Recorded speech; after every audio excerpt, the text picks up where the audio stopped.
My fiancée's girls' trips were actually romantic getaways with her ex.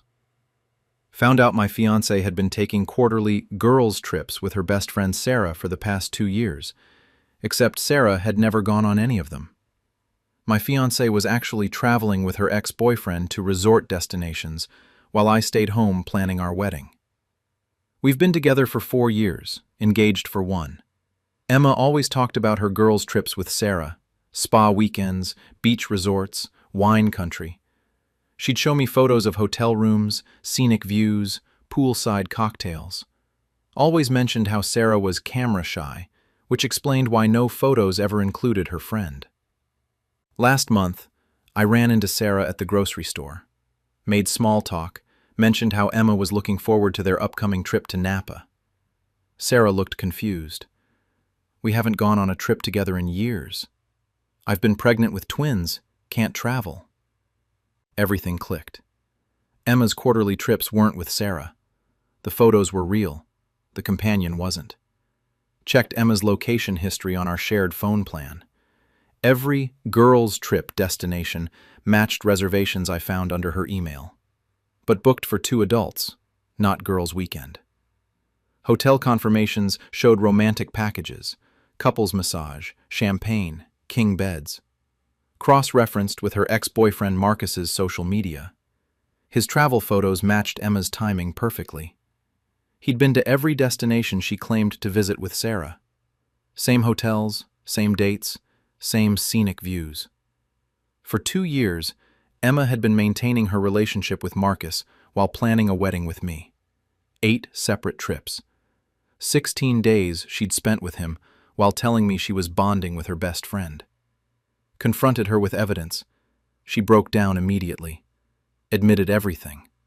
Marcus had reached out when we got engaged. They'd reconnected. She couldn't choose between us. The trips were her way of keeping both relationships alive until she decided what she wanted. She'd been auditioning me against her ex for 2 years while accepting my engagement ring and planning our wedding.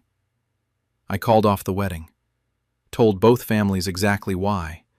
Emma had been in 2 relationships simultaneously, using fake girls' trips to maintain affair with ex-boyfriend. The fallout was immediate and comprehensive. Emma's family was mortified.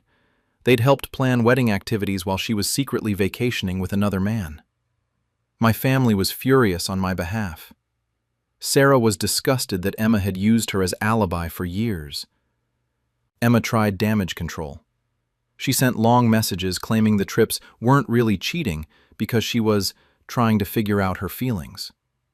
She said Marcus was her first love, and she needed to explore whether they still had a connection before committing to marriage.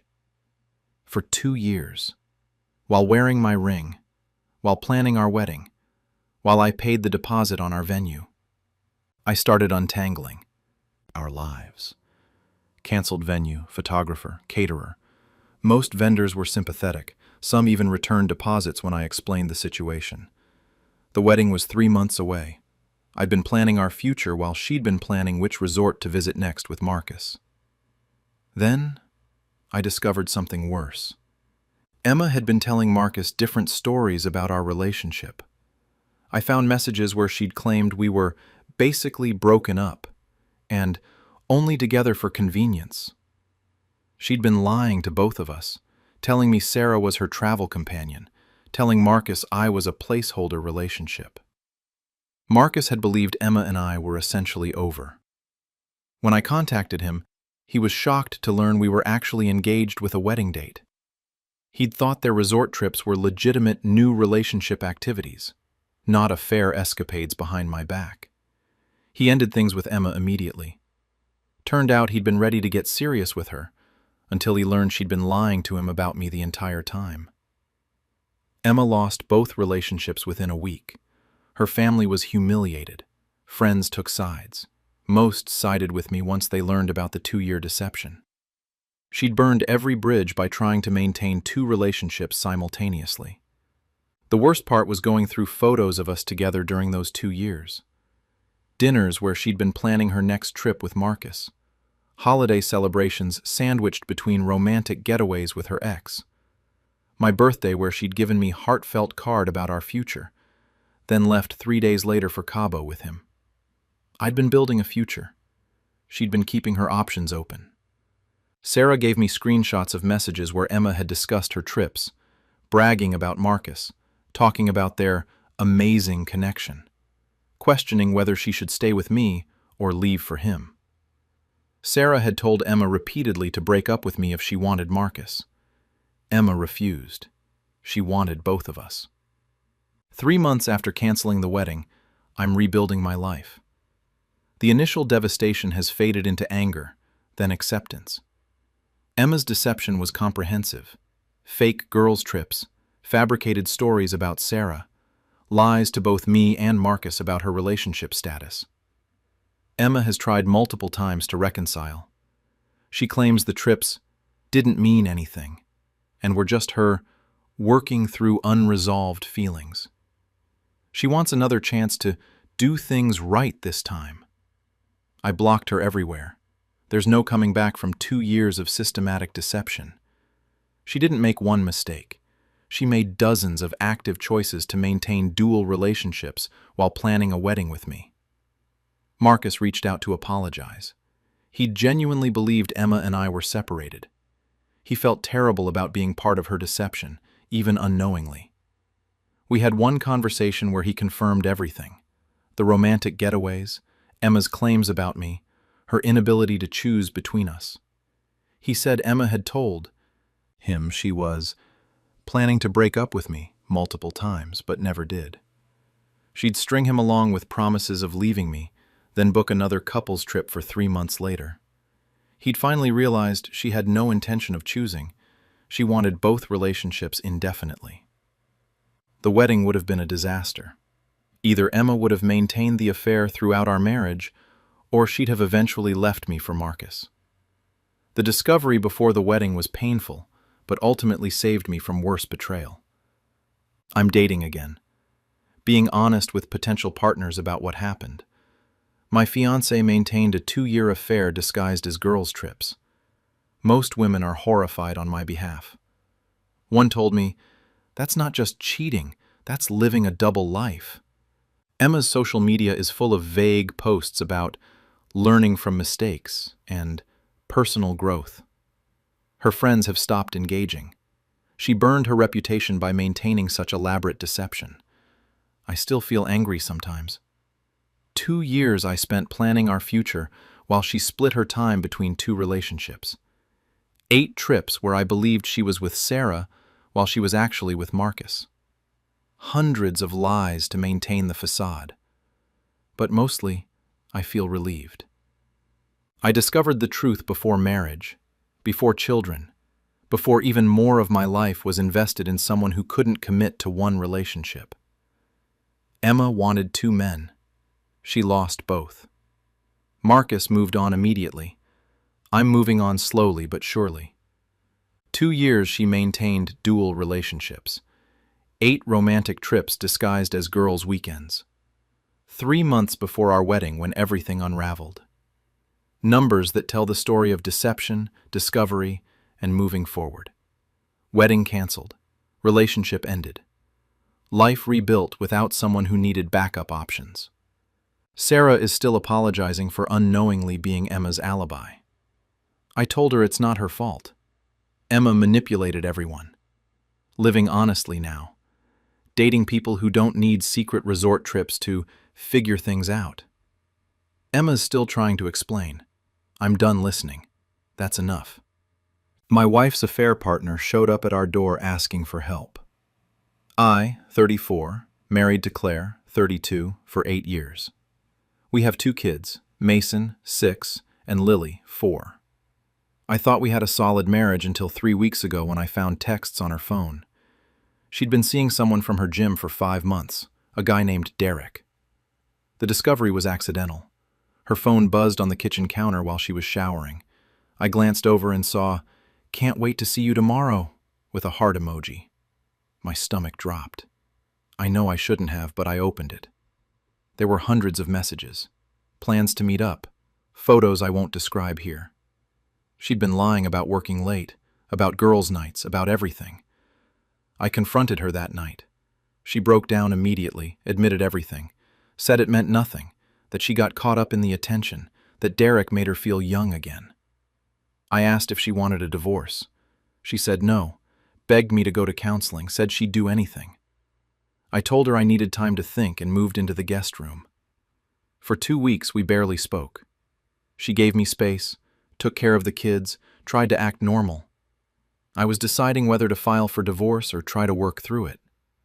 Then, last Tuesday, something happened that changed everything. I was home alone, kids at school, Claire at work. Someone knocked on the door. I opened it to find a woman, maybe late 20s, holding a baby. She looked exhausted, like she'd been crying for days. "Are you Claire's husband?" she asked. "Yes, who are you?" "I'm Derek's wife. This is our daughter, Emma. She's 4 months old." She paused, her voice shaking. "Derek left us 3 days ago, cleaned out our bank account, took his stuff and disappeared.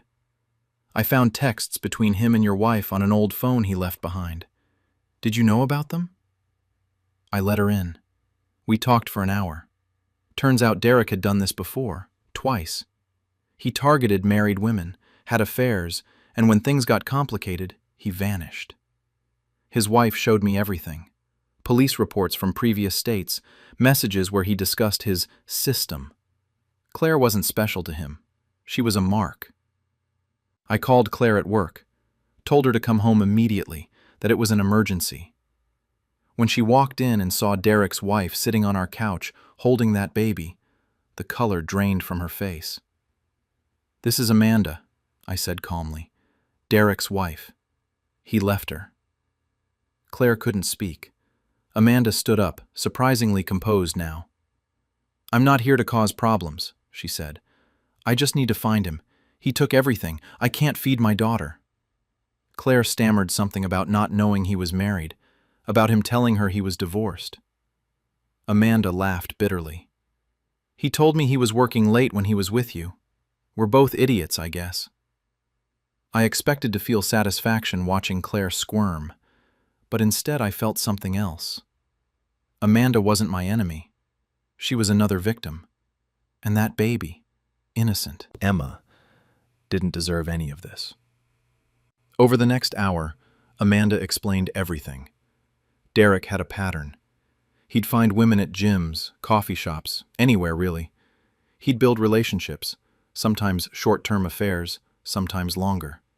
He'd borrow money when he could, and when things got too messy, he'd disappear. Amanda had been trying to track him down for days. The texts led her to Claire, and Claire led her to me. Claire was shaking, crying, apologizing to both of us. Amanda ignored her mostly.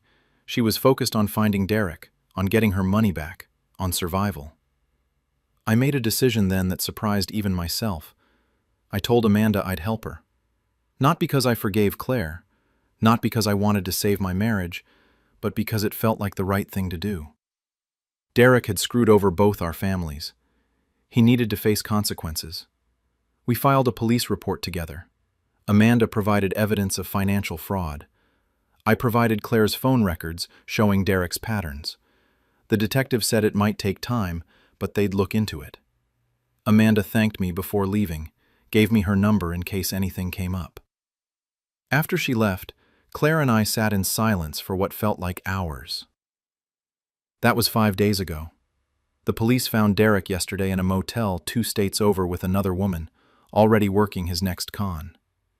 He's been arrested, charged with multiple counts of fraud and identity theft from previous schemes we didn't even know about. Amanda got some of her money back through frozen accounts. She called to thank me, said she was moving back to her parents' place to start over. As for Claire and me, we're in counseling now. Not because I've forgiven her, but because our kids deserve parents who can at least communicate. I don't know if we'll stay married. Some days I think I can move past this. Other days I can't look at her without feeling sick. Claire's devastated. Not just about losing Derek, but about who he really was. She keeps saying she feels stupid, used. I want to feel sorry for her, but mostly I just feel numb. She destroyed our marriage for a con artist who saw her as nothing more than another target. The kids don't know anything yet. We're keeping things normal for them while we figure this out. Mason asked why Daddy sleeps in the guest room now. I told him I snore too loud. He seemed to accept that. I helped Amanda because it was right, but I can't shake this question. Does helping Derek's wife make me a better person than my wife? Or does it just make me someone who couldn't mind his own business? And more importantly, can you ever really trust someone again after something like this? Or am I just delaying the inevitable divorce? Found out my fiancé has been cheating through our wedding photographer. I'm 29, male, engaged to Rebecca, 28. We've been together for 4 years, engaged for 6 months. Wedding is scheduled for next spring. Everything seemed perfect until last Thursday when our photographer Jenny called me asking to meet privately. Jenny had been shooting our engagement photos and planning our wedding coverage for months. She seemed nervous on the phone, said she needed to show me something important but didn't want to do it over text. I met her at a coffee shop that afternoon, confused about what could be so urgent. She pulled out her laptop and turned it toward me. "I'm so sorry to show you this," she said, "but I'd want to know if I were you." On screen were photos from a wedding she'd shot 2 weekends ago. In the background of several shots, clearly visible at a guest table, was Rebecca. She was kissing another man. Not a peck, full-on making out between dinner courses. In another photo, they were slow dancing, his hands very low on her back. In a third, they were leaving together, her hand in his. I felt like I'd been punched. Jenny explained she hadn't realized it was Rebecca at first, but when she was editing the photos yesterday, she recognized her from our engagement shoot. She debated telling me for a full day before calling. "Do you know whose wedding this was?" I asked. "The Caldwell wedding. I can give you the details if you need them." I knew that name. Rebecca had told me she was attending her college roommate Sarah Caldwell's wedding that weekend. Said it was girls only, no +1s allowed. She'd stayed overnight at a hotel, came home Sunday afternoon talking about how beautiful the ceremony was. I asked Jenny to send me the photos. She did, along with the full wedding information. The groom's name was Marcus Caldwell. I looked him up on social media. The man Rebecca was kissing in the photos was his brother, listed as best man. His name was Tyler.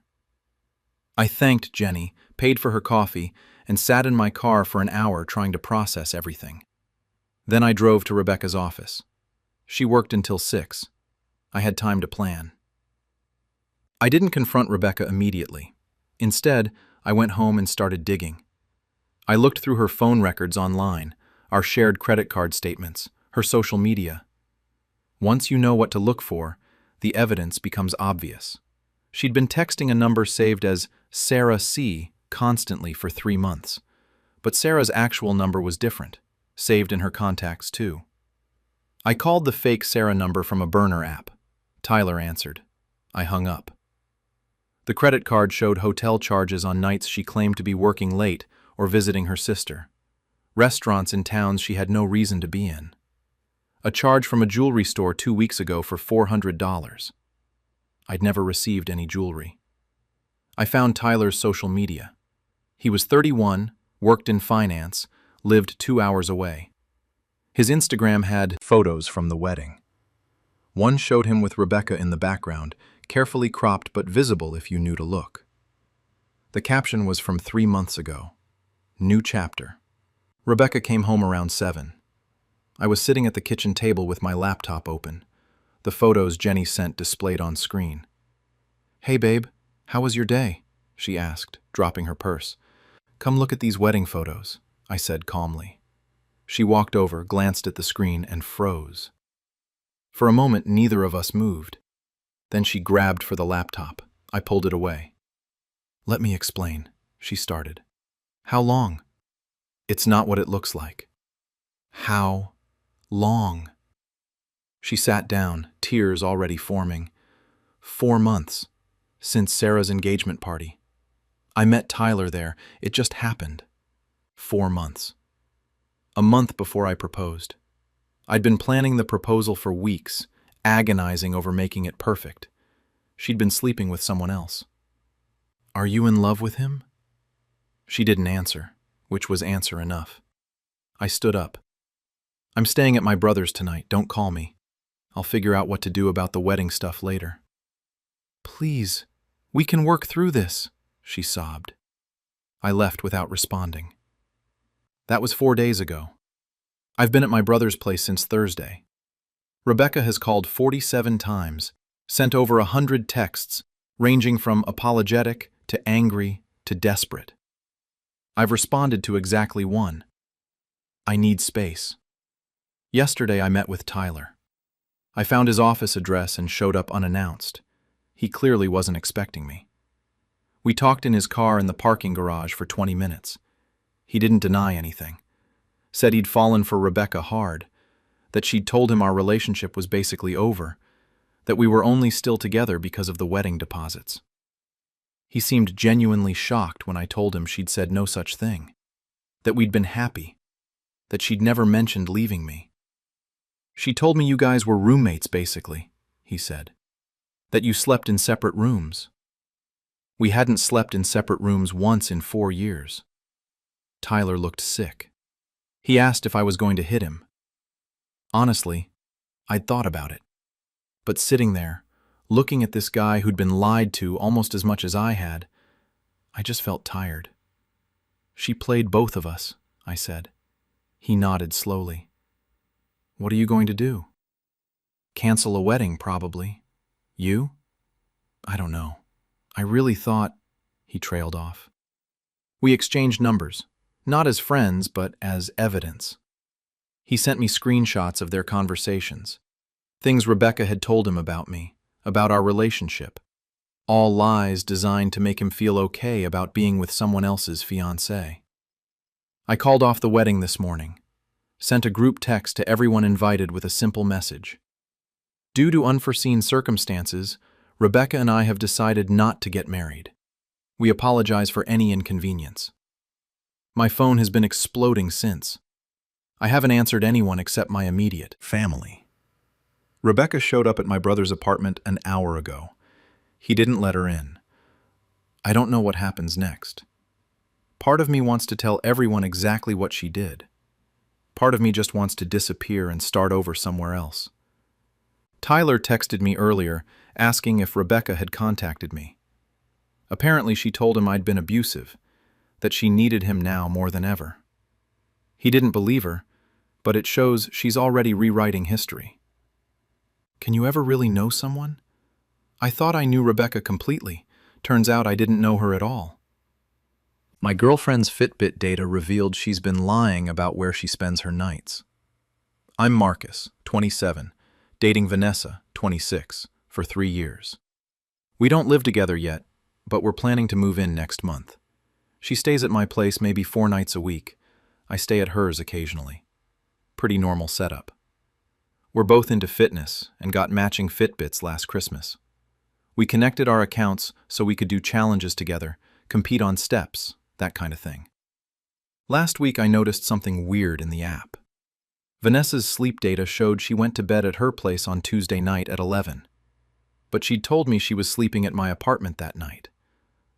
I was out of town for a work trip, so I couldn't verify. Figured it was just a glitch with the GPS location tracking. Then I looked closer. Over the past 2 months, there were at least 15 nights where her sleep location didn't match what she'd told me. Nights she said she was at my place, the Fitbit showed her at hers. Nights she said she was at hers, the data showed a completely different address I didn't recognize. I screenshotted everything, started cross-referencing with my calendar and our text conversations. Every single discrepancy lined up with nights she'd claimed to be somewhere she wasn't. The unknown address appeared 7 times. Always on nights she said she was too tired to see me or had early morning meetings. I looked up the address on Google Maps.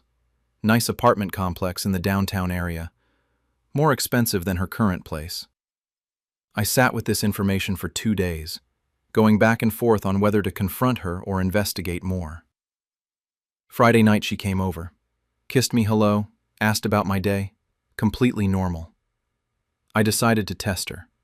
Asked what her plans were for tomorrow night. "I'm exhausted. Think I'll just crash at my place and catch up on sleep," she said. "Maybe we can do brunch Sunday?"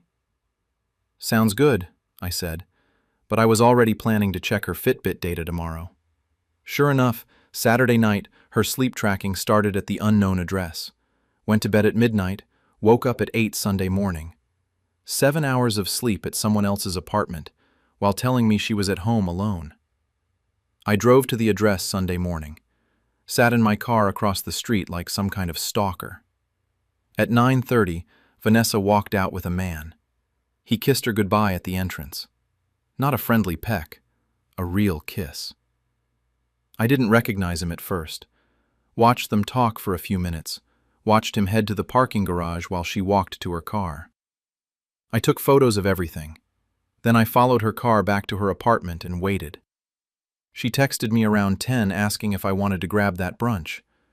I said sure, asked her to pick the place. She chose somewhere near her apartment, said she'd just woken up and didn't want to drive far. Another lie. At brunch, she looked tired but happy. Talked about how good it felt to sleep in, how she'd needed a quiet night alone. I nodded along, ate my eggs, and wondered how many other lies I'd believed over the past few months. After we ate, I drove her back to her place, asked if I could come up for a bit. She hesitated, said her apartment was a mess, maybe later. I pushed gently. She finally agreed. Her apartment wasn't messy. It looked like she hadn't been there in days. Mail piled up, plants slightly wilted, that stale air smell places get when nobody's been breathing in them. She noticed me noticing. "I've been busy with work," she said quickly. "Haven't been home much." "But you were here last night. You told me you slept here." Her face changed slightly. "Yeah, I got in late. Haven't had a chance to tidy up yet today." I pulled out my phone, opened the Fitbit app, showed her the sleep data. "Your tracker says you slept somewhere on Riverside Drive last night. Not here." She stared at the screen. I watched her mind work, trying to come up with an explanation. She went with anger instead. "Are you tracking me? That's psychotic, Marcus." "We've had connected accounts for a year, you know that. I noticed the location discrepancies by accident." "This is a violation of my privacy." "You're deflecting. Who is he?" She sat down on her couch, all the fight draining out of her. Didn't even ask who I meant. Just sat there silently for what felt like forever. "His name is Owen," she finally said. "I met him at a conference 6 months ago. It started as just talking, then it became more. I didn't plan for this to happen. 6 months. Half a year of double lives, of splitting nights between two men. I thought about all the times I'd suggested moving in together, how she'd always found reasons to delay. Now it made sense. "Are you in love with him?" "I don't know. I love you too. I've been trying to figure out what I want." That conversation was 3 days ago. Since then, I've learned more than I wanted to know. Vanessa had been essentially living with Owen for the past 2 months, just keeping her apartment as a cover story. Most of her clothes were at his place, her toiletries. She'd built a whole second life there. Owen didn't know about me either. She'd told him she had a roommate who was very private, which is why he couldn't come to her place. He thought they were exclusive. She'd been lying to both of us, maintaining 2 complete relationships simultaneously. I found this out because I contacted Owen. Found him on LinkedIn through the apartment building's directory. We met for coffee yesterday. He was as blindsided as I was. Showed me photos of them together, trips they'd taken, plans they'd been making. While I was looking at apartments for us to move into, she was planning a vacation to Portugal with him. Owen was angry in a way I couldn't quite manage. Kept saying she'd made a fool of him, that he'd introduced her to his family. I mostly felt numb. We compared timelines like investigators. Every business trip she'd told me about was real. but she'd brought Owen to 3 of them. Every girl's weekend was actually a weekend with him. The Fitbit data was just the thread that unraveled everything. Without it, I might have moved in with her next month, never knowing she was splitting her time between 2 lives. Technology exposed what careful lying had hidden. Vanessa has called both of us constantly, wants to explain, wants to choose, wants another chance. Owen blocked her immediately. I haven't yet. Part of me wants to hear what possible explanation exists for 6 months of calculated deception. My lease is up in 2 weeks. I was supposed to not renew it because we'd be moving in together. Now I'm scrambling to find a new place alone. Owen said he broke his lease, can't stand living in the apartment where she'd stayed. We're both rebuilding our lives around the hole she left. The weird part is that Owen and I have been texting, not as friends exactly, but as 2 people who shared the same experience. He asked if I thought she actually loved either of us. I don't have an answer. My friends say I should be angrier. Maybe I will be eventually. Right now, I'm just trying to understand how someone maintains 2 relationships for 6 months without slipping up. How do you remember which lies you told to which person? How do you keep your stories straight? Do I confront her one more time, or just disappear like Owen did? And is it crazy that part of me still wants to hear her explanation, even knowing there isn't one that could possibly justify this? Found out my wife was cheating because our dog kept escaping to her affair partner's house. I'm Colin, 37, married to Andrea, 35, for 10 years. We have a golden retriever named Max, who's 5 years old. Great dog, very well trained, never had behavioral issues. 3 months ago, Max started escaping our yard. We'd let him out in the morning, and he'd be gone within minutes. We checked the fence, reinforced weak spots, couldn't figure out how he was getting out. The first few times it happened, animal control called us. Max had been picked up wandering the neighborhood about 8 blocks away. Always the same general area. We figured he'd found a gap in the fence we'd missed. Had a professional come out and inspect everything. No gaps, no obvious escape routes. Yet Max kept disappearing. Last week I decided to follow him. Let him out the back door and watched from the window. Max went straight to the corner of the yard, squeezed under a section of fence I could have sworn we'd secured, and took off running. I grabbed my keys and followed him in my car. He ran with purpose, like he knew exactly where he was going. Didn't stop to sniff things or wander, just headed straight through the neighborhood to a house 8 blocks over. Went right up to the front door and started scratching at it. The door opened. Andrea was standing there. She bent down to pet Max, let him inside, closed the door. I sat in my car trying to process what I'd just seen. My wife was supposed to be at work. She's a dental hygienist, works Tuesday through Saturday. It was Thursday at 9 in the morning. She should have been at the clinic. I called her cell. It rang a few times, then went to voicemail. Texted her asking how work was going. She responded immediately saying it was busy. They had back-to-back appointments. I asked if she could talk for a minute. She said she was with a patient, would call on her lunch break. I sat outside that house for 3 hours, finally saw movement through the front window. Andrea and a man I didn't recognize. They were sitting close on a couch, his arm around her. Max was lying at their feet. I took photos. Then I went to Andrea's dental clinic. Asked the receptionist if Andrea was available. The receptionist looked confused, said Andrea had called in sick today. Had been calling in sick a lot lately, actually. I went home and started digging. Checked Andrea's work schedule against her calendar. Over the past 3 months, she'd called in sick or taken personal days almost every week. Days she'd told me she was working. I looked at our cell phone records. Hundreds of texts and calls to a number I didn't recognize, mostly during her supposed work hours. I searched the address where I'd found her. Property records showed it belonged to someone named Ryan Mitchell. Looked him up on social media. He worked as a contractor, recently divorced. His profile had a photo from 2 months ago. Andrea was in the background. They were at a restaurant together. Max had been escaping to Ryan's house because Andrea had been bringing him there.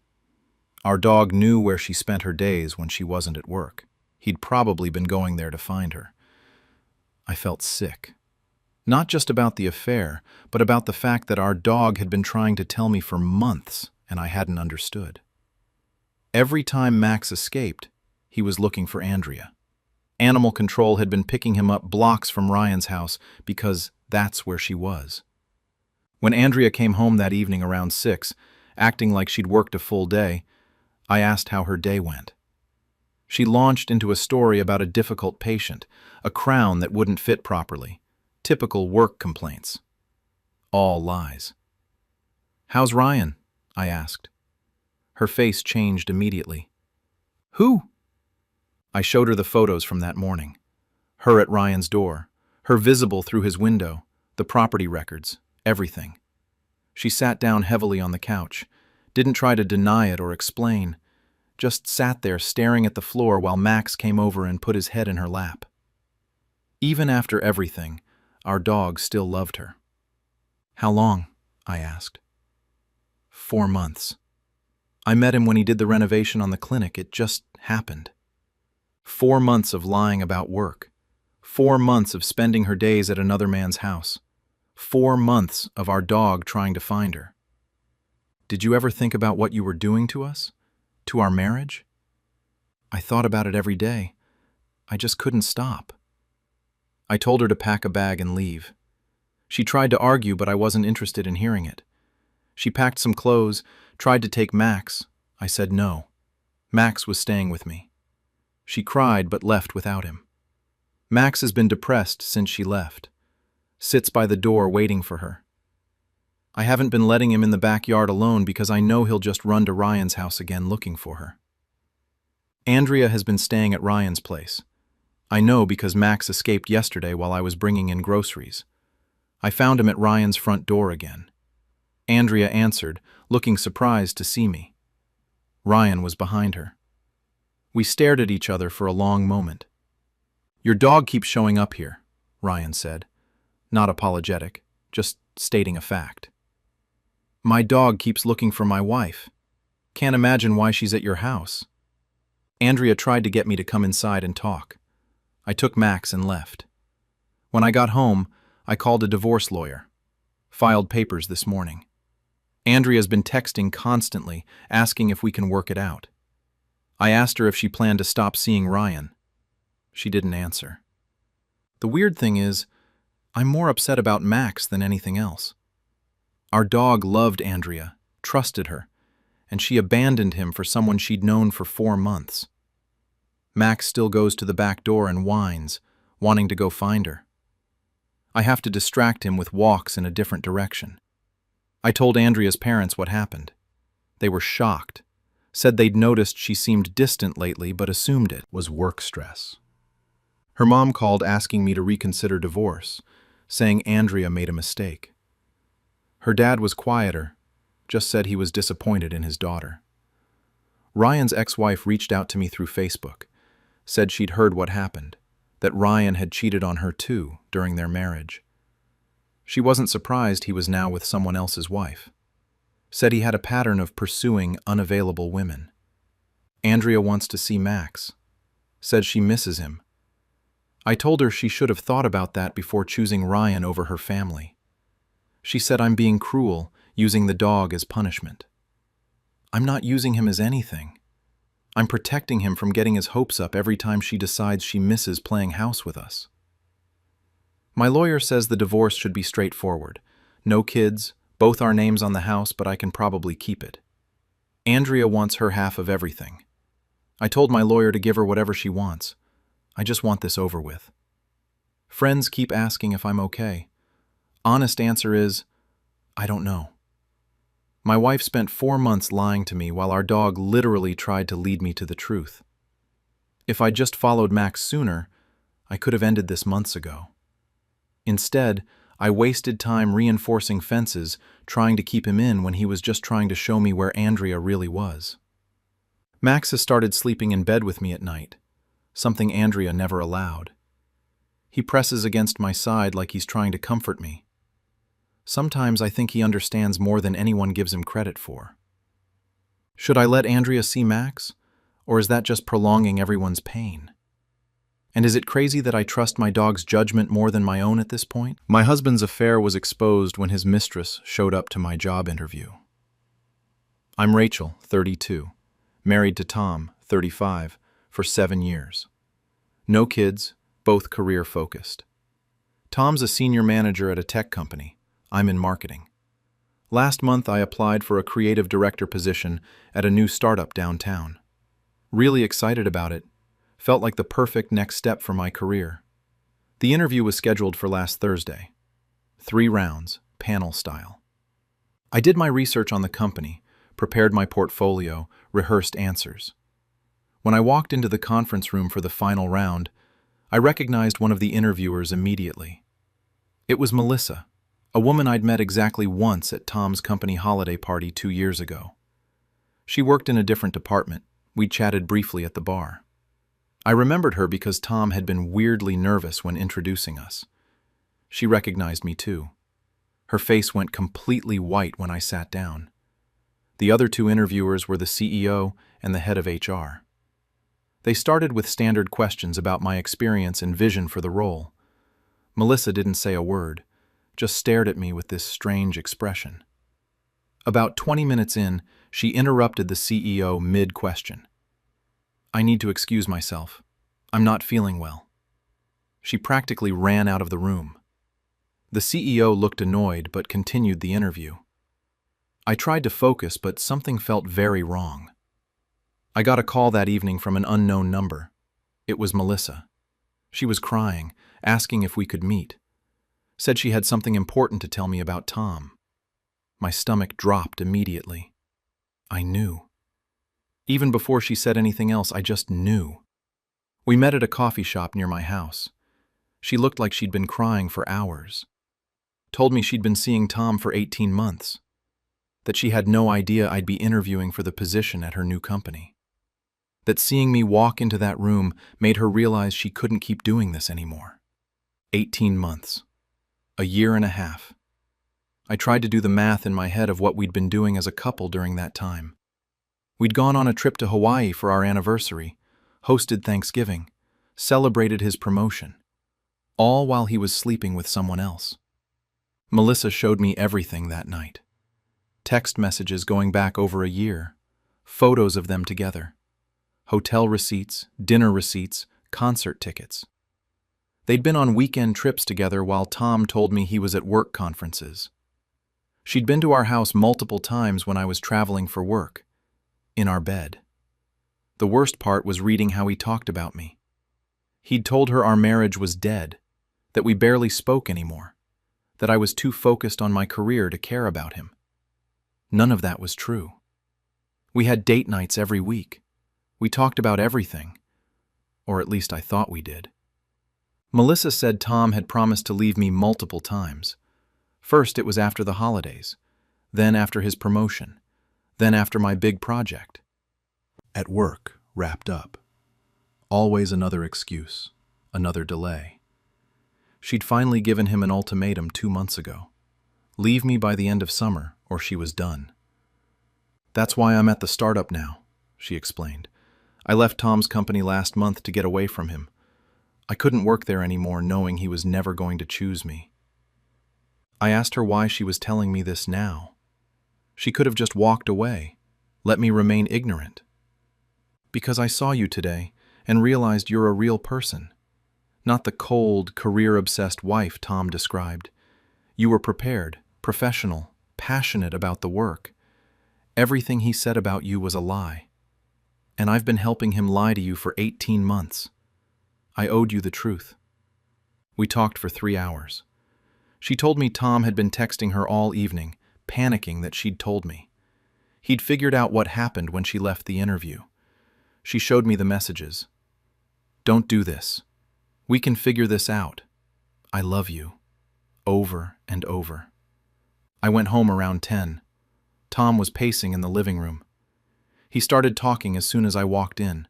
This rapid-fire explanation about how it meant nothing, how he'd made a mistake, how he was ending it with Melissa. I didn't say anything. Just went to our bedroom, packed a bag, and left. Stayed at my best friend's place. The next morning, Tom called 17 times. Sent dozens of texts. I responded to one. I know everything. Melissa told me. Don't contact me again. He showed up at my friend's apartment that afternoon. She wouldn't let him in, told him through the door that if he didn't leave, she'd call the police. He finally left after 20 minutes of pleading through the door. That was 10 days ago.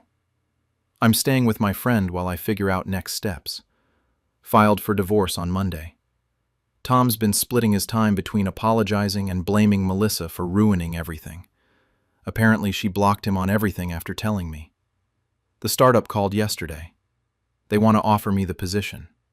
The CEO apologized for Melissa's abrupt exit during the interview, said she'd explained there was a personal conflict and would recuse herself from the hiring decision. They were impressed with my portfolio and vision. It's a great opportunity, better than my current job. But I can't stop thinking about how twisted this situation is. I'm getting my dream job at a company where my husband's mistress works. The woman who helped him cheat on me for 18 months is the same person who exposed him. And now, we might be co-workers. I called Melissa yesterday. Asked if she'd be comfortable with me taking the position. She said yes, that she'd actually advocated for me in the final discussions. Said my work was strong, and I deserved it regardless of the personal situation. She'd already requested to work on different projects from me to avoid awkwardness. Part of me wants to take the job just to spite Tom. He tried to keep these two parts of his life separate, and now they're colliding in a way he can't control. But another part of me wonders if I can really work at a company connected to this mess. My lawyer says the divorce should be straightforward. No kids, no major joint assets beyond the house. Tom keeps asking if we can go to counseling, if there's any chance. I told him no. You don't accidentally maintain a relationship with someone for 18 months. That's not a mistake. It's a choice he made repeatedly.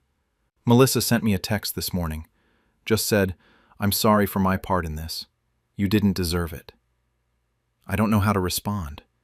She helped Tom lie to me for over a year, but she also told me the truth when she could have stayed silent. Is she the villain, or just another person he manipulated? My friends are split. Some say take the job, it's what I've worked for. Others say it's too messy, that I should find something else.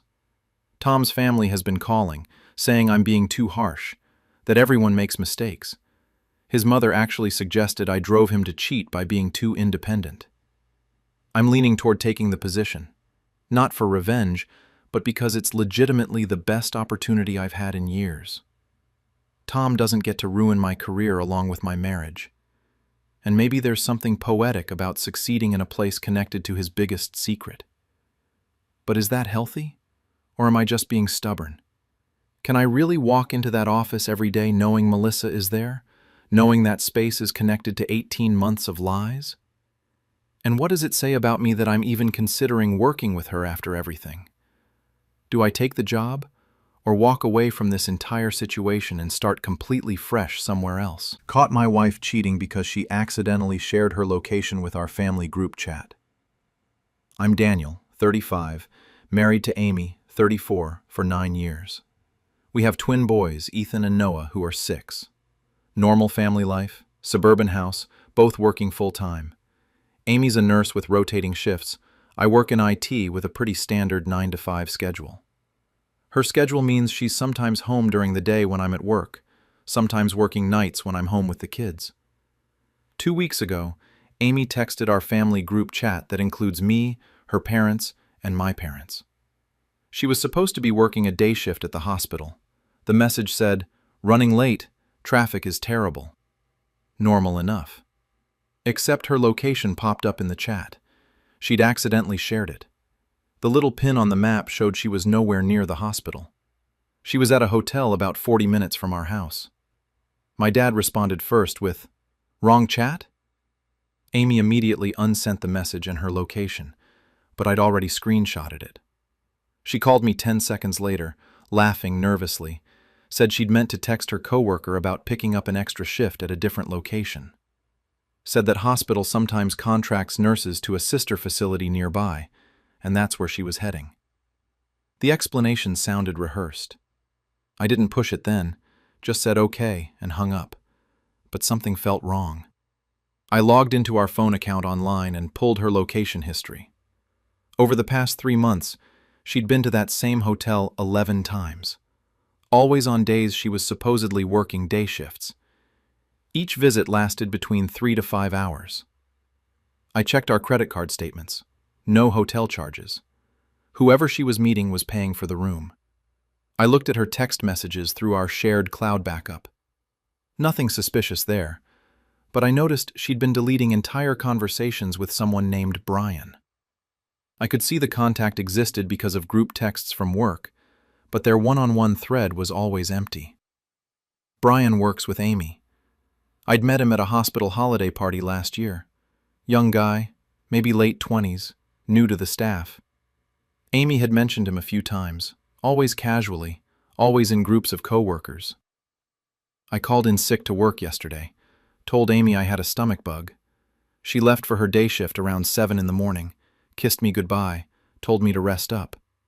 The kids were at school. I waited 30 minutes, then followed her car using the location sharing we had set up years ago for safety reasons. She didn't go to the hospital. She drove straight to that hotel. I parked far enough away that she wouldn't spot my car, but close enough to see the entrance. 20 minutes after she arrived, a man pulled up. Brian. He went inside carrying a coffee and what looked like breakfast bags. I sat there for 4 hours, just waiting. They finally came out around noon, both looking relaxed, laughing about something. He kissed her before getting in his car. Not a goodbye peck, a real kiss, the kind you give someone you're intimate with. She watched him drive away before heading to her own car. She didn't go to the hospital after that either. She went to Target, walked around for an hour, then came home around 2:30. I'd beaten her back by 10 minutes, was on the couch pretending to sleep. "Hey babe, how are you feeling?" she asked, touching my forehead like she was checking for fever. "Better. How was work?" "Exhausting. 3 emergencies came in back to back. I barely got a lunch break." She was so comfortable with lying. That's what disturbed me most. Not even a hint of guilt in her voice. She went on about her day, describing patients and situations that never happened, while I sat there knowing she'd spent 4 hours in a hotel room with Brian. I didn't confront her that night. I needed more evidence, something undeniable. I set up a voice-activated recorder in her car the next morning, one of those small devices I'd bought years ago for recording work meetings, tucked it under the passenger seat. Yesterday, she had another day shift. I didn't follow her this time, just let the recorder do its work. Retrieved it last night while she was giving the boys a bath. 3 hours of audio. Most of it was just radio and traffic sounds. But there was a 20-minute segment that told me everything. She'd called Brian from the car after leaving the hotel, on speaker. They talked about their afternoon, laughed about how close they'd come to being caught once when a housekeeper knocked, made plans for next week. He told her he loved her. She said it back. 9 years of marriage, 2 children together, a whole life built on what I thought was trust and partnership. And she was spending her workdays in hotel rooms with a coworker, telling him she loved him, then coming home and lying to my face about emergency room chaos. I confronted her this morning, played the audio recording right there at the breakfast table after the kids left for school. She went pale, tried to grab my phone. I pulled it away. "How long?" I asked. "Daniel, please, let me explain." "How long, Amy?" 6 months. It started after the hospital Christmas party. We were both working late, it just happened. 6 months. Half a year of systematic deception. I thought about all the times she'd complained about her schedule, about being tired, about needing space. Meanwhile, she was carving out hours every week to be with him. "Do you love him?" She started crying. I don't know. I love you too, it's complicated. It's really not complicated. You're either committed to this marriage or you're not. She tried to hold my hand. I moved away. She launched into this explanation about how nursing is stressful, how she felt unappreciated, how Brian made her feel young again. All the cliché justifications people use when they cheat. What about the boys? I asked. That made her cry harder. She swore the kids were her priority, that this thing with Brian was separate from our family, like she could compartmentalize her affair away from the marriage, and somehow that made it better. I told her I wanted her to leave. She refused, said this was her house too. Technically, she's right. Both names on the mortgage. So now we're in this weird limbo, where we're both here but not really together. She's sleeping in the guest room. The boys keep asking why Mommy and Daddy are acting weird. I called a divorce attorney this afternoon. Initial consultation is next week. Amy's parents called me tonight. Apparently she told them her version where I'm being unreasonable and won't let her explain. Her mother actually suggested I was overreacting, that a lot of marriages go through rough patches and counseling could help. I asked if she'd feel the same if her husband spent 6 months sleeping with a coworker. She hung up on me. Brian's been texting Amy constantly. I can see the notifications pop up on her phone when she leaves it on the counter. She doesn't hide it anymore, like she's given up pretending. Part of me wonders if she wanted to get caught, if that's why she was so careless with the location sharing. My parents want me to fight for the marriage for the boys' sake. Amy's agreed to stop seeing Brian, says she'll do whatever it takes to fix this.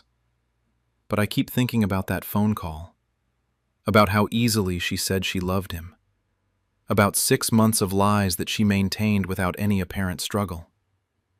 Is divorce the right choice? Or am I making a decision in anger that I'll regret?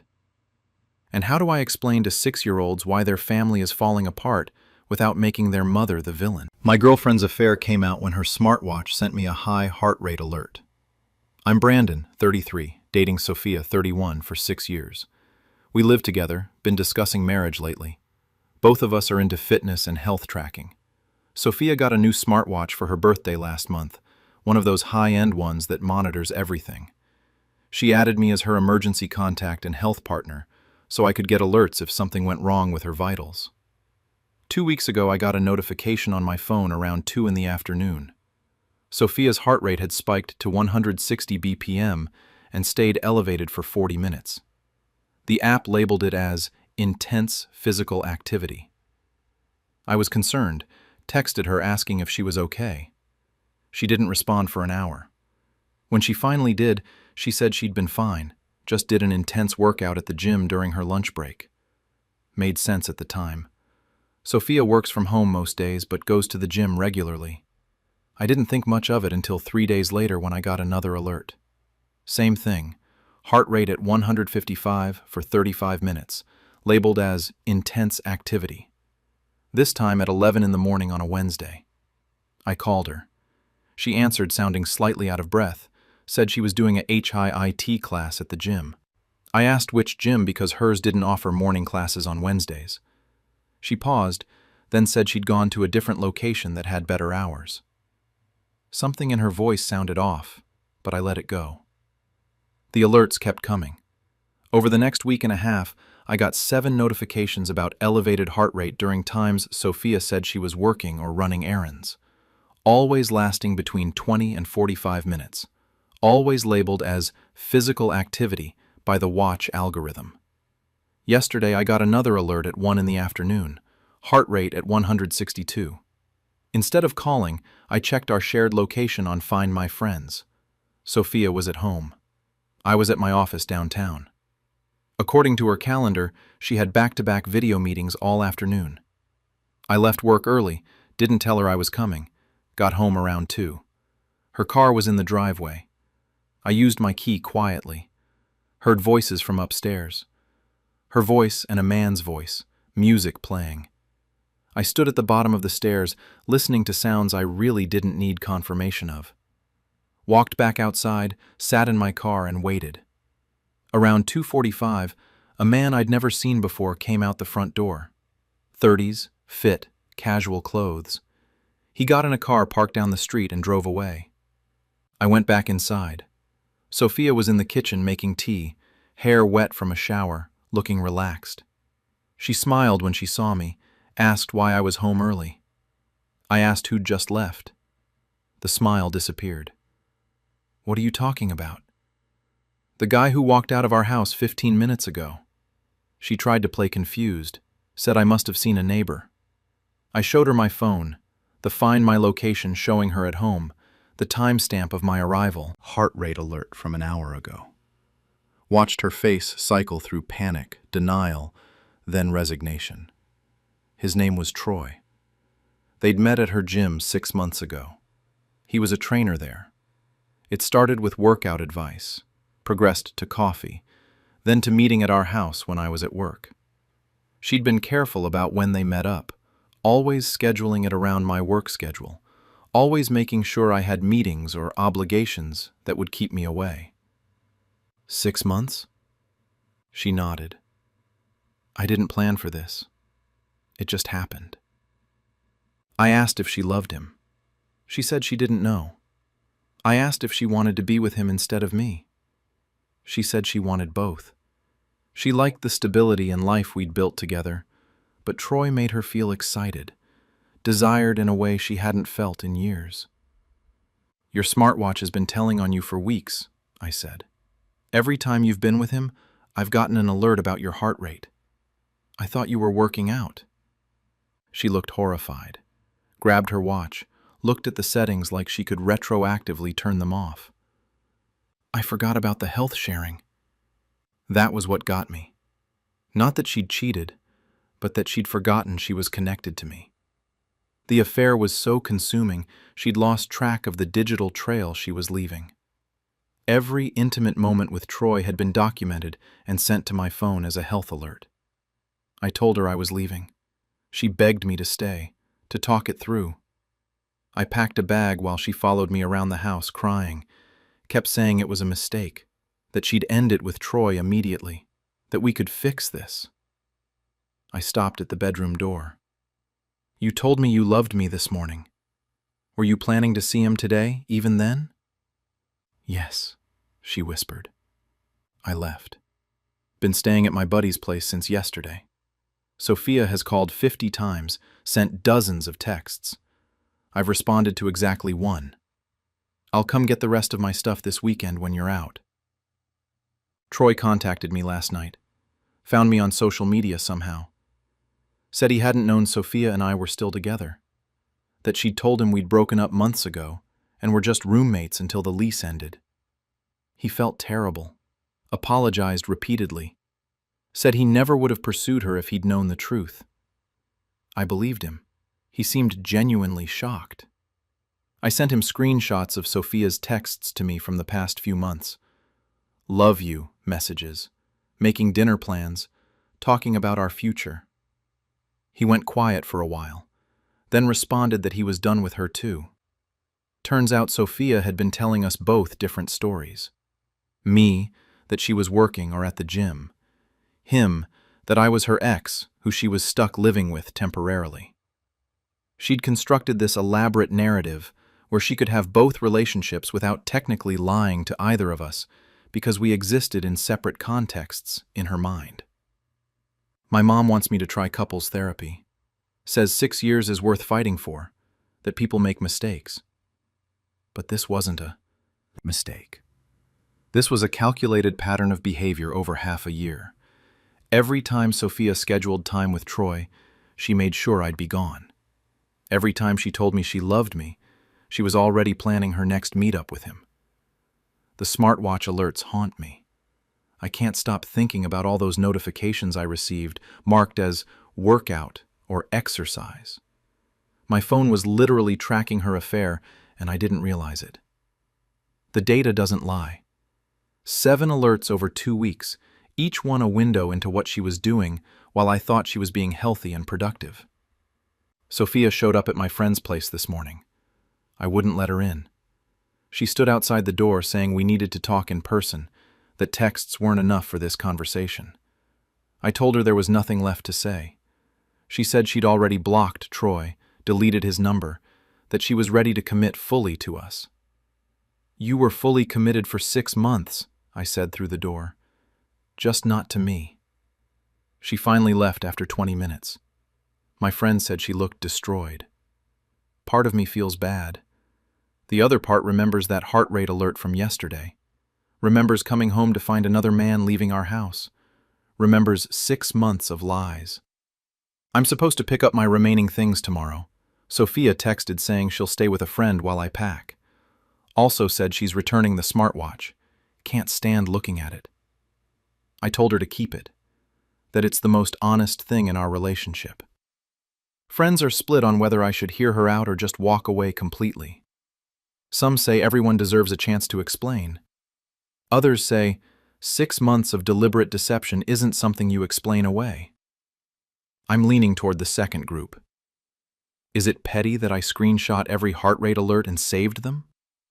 And should I feel guilty that part of me wants to show them to her family so they understand why I'm leaving? My boyfriend's affair was exposed when his Apple Watch emergency contact called me.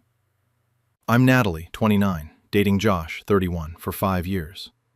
We've been talking about getting engaged, looking at rings together, the whole thing. He's a personal trainer at a gym downtown. I work in advertising. Pretty standard relationship, no major issues that I knew of. Last Saturday around 3 in the morning, I got a call from an unknown number. Groggy, almost didn't answer. But something made me pick up. It was a nurse from the ER. Said Josh had been brought in after a car accident. Nothing too serious, but they'd contacted his emergency contact through his Apple Watch. I was terrified. Threw on clothes and rushed to the hospital. The nurse at the desk looked confused when I gave Josh's name. She checked her computer, then asked how I knew the patient. I said I was his girlfriend, that I'd gotten a call. She excused herself, came back with a doctor who explained Josh was fine, just some bruising and a possible concussion. They were keeping him for observation. His wife is with him now in room 304, the doctor said. I must have misheard. His what? His wife. She arrived about 20 minutes ago. I walked to room 304 on autopilot. Through the window I could see Josh in the bed and a woman sitting next to him holding his hand. She was crying, stroking his hair. I pushed open the door. They both looked up. "Who are you?" the woman asked. "I'm Josh's girlfriend. Who are you?" She stood up slowly. "I'm Emma, Josh's wife. We've been married for 3 years." The room started spinning. Josh tried to sit up, winced, fell back. Started saying my name, trying to explain. I couldn't hear him over the ringing in my ears. 3 years married. We'd been together for 5. Emma pulled out her phone, showed me their marriage certificate. Photos from their wedding. Pictures of them together from last month, last week, yesterday. While I'd been planning our future engagement, he'd been married to someone else. "You didn't know," Emma said quietly. It wasn't a question. I shook my head, looked at Josh. "How?" He closed his eyes. "I can explain." "He told me he travels for work," Emma said. 2 weeks on, 2 weeks off. I'm a flight attendant, so the schedule worked. I never questioned it. We left Josh in that hospital room and went to the cafeteria. Emma and I sat across from each other with terrible coffee, comparing our lives with the same man. She lived 3 hours north in Portland. Josh had an apartment there, told her he worked for a fitness equipment company that required constant travel. She thought he was on the road half the month. Really, he was with me. With me, he said he had a demanding client base that required early mornings and late nights. That explained why I didn't see him every day. Why some nights he said he needed to sleep at his own place to be near the gym for 5 a.m. clients. His own place was a 3-hour drive away with his wife. Emma had started getting suspicious last month when she found a receipt from a restaurant here in the city, dated for a day he was supposed to be working in Seattle. She'd brushed it off, but it nagged at her. Then, tonight, the hospital called her as his emergency contact. His watch was still set to her number, probably from before he met me. "How did you meet him?" Emma asked. "At his gym. I joined 5 years ago. He was my trainer. We started dating after a few months. You?" "A fitness expo 7 years ago. We dated long distance for a year before getting married. He said he got a better job down here that required tons of travel. I believed him." 7 years with her, 5 years with me. The overlap was staggering. He'd managed to maintain 2 complete relationships across 3 hours of distance, lying to both of us constantly. Every holiday, every birthday, every anniversary had been carefully orchestrated to keep us separate. Emma showed me texts from Josh, messages about missing her, about coming home soon, about their future. Mixed in were the same kinds of messages I'd been getting, the exact same pet names, the same phrases, like he had a script he followed with both of us. "I want to go back up there," Emma said finally. "I want to hear him try to explain this." We went back to room 304 together. Josh looked panicked when he saw us both. A nurse was checking his vitals, seemed to sense the tension, and quickly left. "Talk," Emma said. Josh's explanation was pathetic. He'd loved us both, couldn't choose, thought he could make it work indefinitely. Each relationship fulfilled different needs. He'd convinced himself it wasn't really cheating because he was committed to both of us in different ways. The logic of a desperate man trying to justify the unjustifiable. "Were there others?" I asked. He hesitated too long. Emma made a sound like she'd been punched. "How many?" "One other. It ended last year, just a few months. 3 women. He'd been juggling 3 separate relationships." Emma sat down heavily in the chair. "Emma filed for divorce on Monday. I blocked Josh on everything. We've been texting each other, which is surreal. The wife and the girlfriend, bonding over the man who betrayed us both. She sent me photos of his apartment in Portland, the one I never knew existed. I sent her photos of his place here, the one she'd never seen. His story is falling apart in other ways too. Emma called his supposed employer the fitness equipment company. They'd never heard of him. He'd been freelancing as a trainer in both cities, carefully managing his schedule to keep us separated. The early mornings and late nights were real, just not for the reasons he claimed. We found a 3rd woman through his social media. Her name is Carla, lives 2 hours east. She commented on an old photo saying she missed him. Emma messaged her. Turns out she'd been seeing Josh on and off for 2 years before ending it last fall. She didn't know about either of us either. The 3 of us are in a group chat now, piecing together the timeline of Josh's lies. It's devastating and oddly comforting to know we weren't crazy, weren't paranoid. He was just that good at manipulation. Carla said she'd also thought she was the only one, that Josh had made her feel special and chosen. Josh has been calling from different numbers since I blocked him, leaving voicemails about how he never meant to hurt anyone, how he has a problem, how he needs help. His parents called Emma, begging her to reconsider the divorce, saying Josh is going through a mental health crisis. Maybe he is, but that doesn't change what he did. The thing that haunts me most is how normal everything felt. There were no obvious red flags, no moments where I thought something was wrong.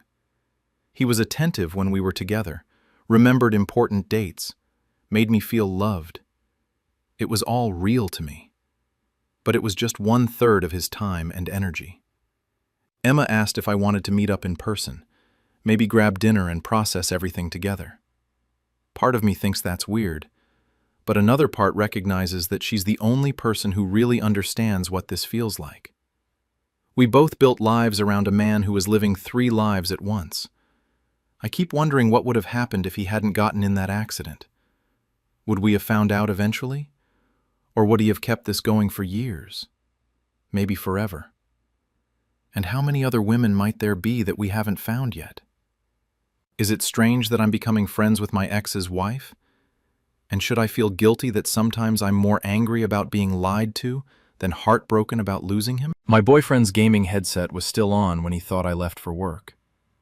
I'm Lisa, 28, been with Kevin, 30, for 4 years. We moved in together last year, both gamers, which is actually how we met through an online raid group. He streams on Twitch part-time. I work as a graphic designer from home 3 days a week. Pretty compatible lifestyle since we both understand the gaming thing.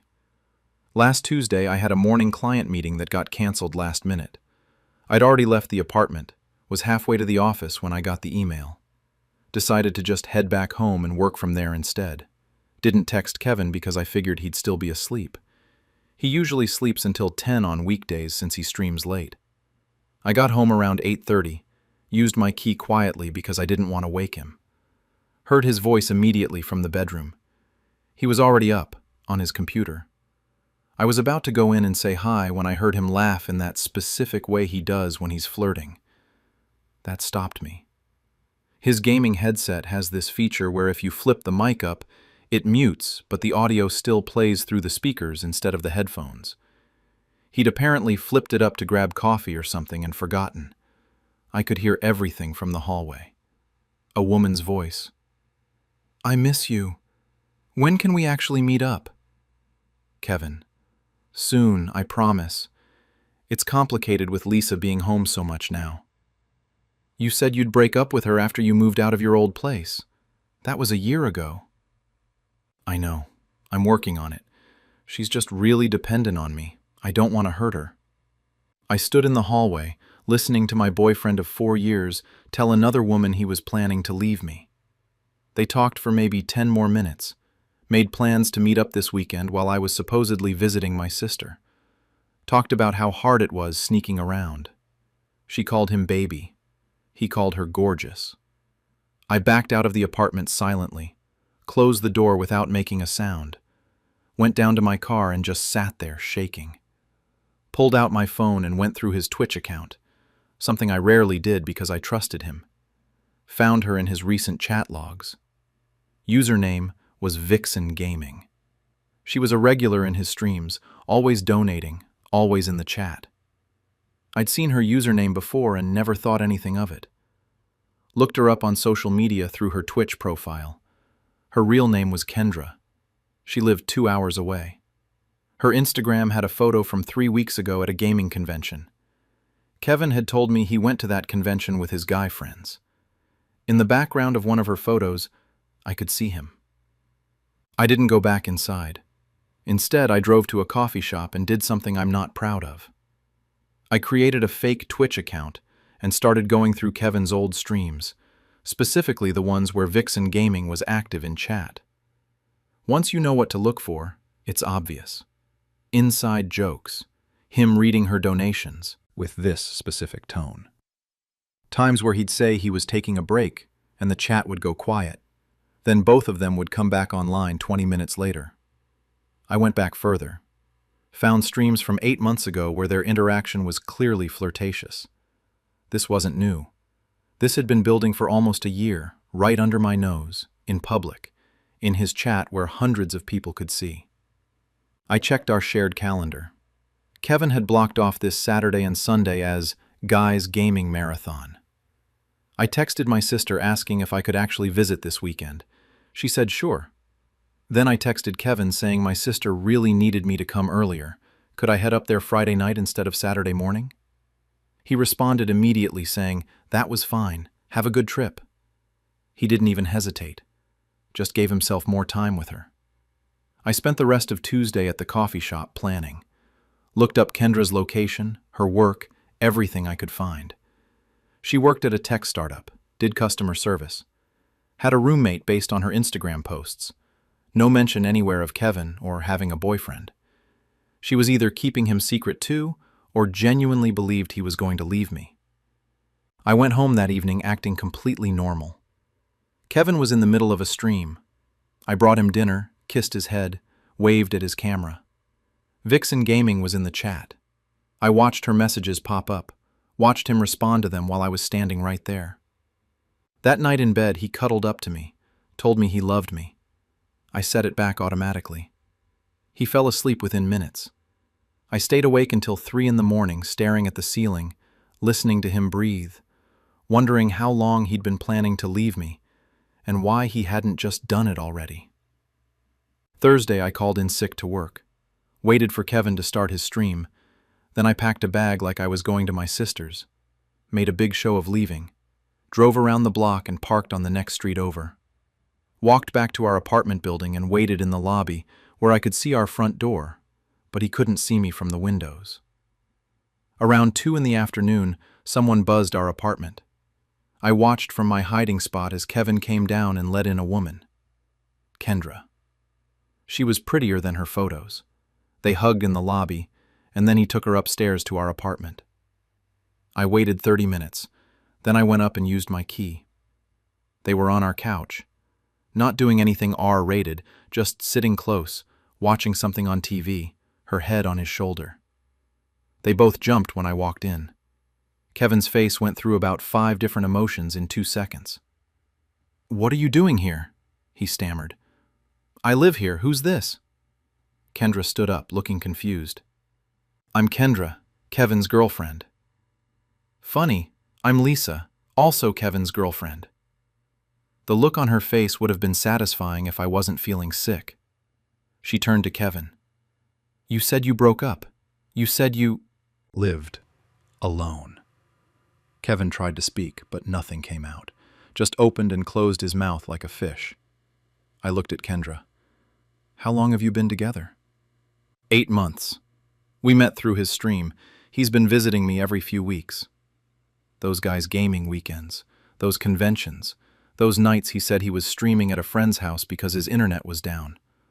All lies. I'd been the backup plan while he test drove a new relationship. Kendra grabbed her bag. "You lied to me. You said you were single." "I was going to break up with her. I just needed time," Kevin said, finding his voice. "You've had 8 months," I said. "You moved in with me knowing you were seeing her. That's not needing time. That's having your cake and eating it too." Kendra left, just walked out without another word. Smart woman. Kevin tried to follow her, tried to explain. I heard them arguing in the stairwell. She told him to lose her number. He came back inside, tried to talk to me. I held up my hand. "I heard you Tuesday morning. Your mic was on speakers. I heard everything you said about me being dependent, about planning to leave me. So don't insult me by pretending this is some misunderstanding." We've been living in tense silence for 3 days now. He's sleeping on the couch. His stream numbers have tanked because Kendra apparently told people what happened, and word spread through his community. He's lost subscribers, lost donors. His reputation in the gaming community he cared so much about is trashed. I'm moving out next week. Found a studio apartment across town. Kevin keeps asking if we can talk, if we can fix this. I don't even know what there is to fix. He maintained a whole separate relationship for 8 months while living with me, lying every single day. Part of me wants to feel vindicated that I caught him, that Kendra knows the truth, that his streaming career is damaged. But mostly, I just feel exhausted. 4 years with someone who was apparently just waiting for the right moment to leave me for someone better. Was exposing him in front of Kendra petty? Or did she deserve to know the truth? And is it wrong that I feel worse for her than I do for myself? Wife's book club only had 2 members, her and her personal trainer. Discovered my wife's monthly book club that she'd been attending for over a year didn't exist. It was just her and her personal trainer meeting at hotels to discuss books before sleeping together. No other members, no actual book discussions, just an affair disguised as literary socializing. My wife Sarah had joined a book club 16 months ago. She'd come home enthusiastic about the discussions, recommend books to me, share interesting perspectives from other members. She attended faithfully every month, first Thursday evening, 7 p.m. to 11 p.m. I was happy she'd found intellectual community. She'd show me the books they were reading, literary fiction, contemporary novels, classics.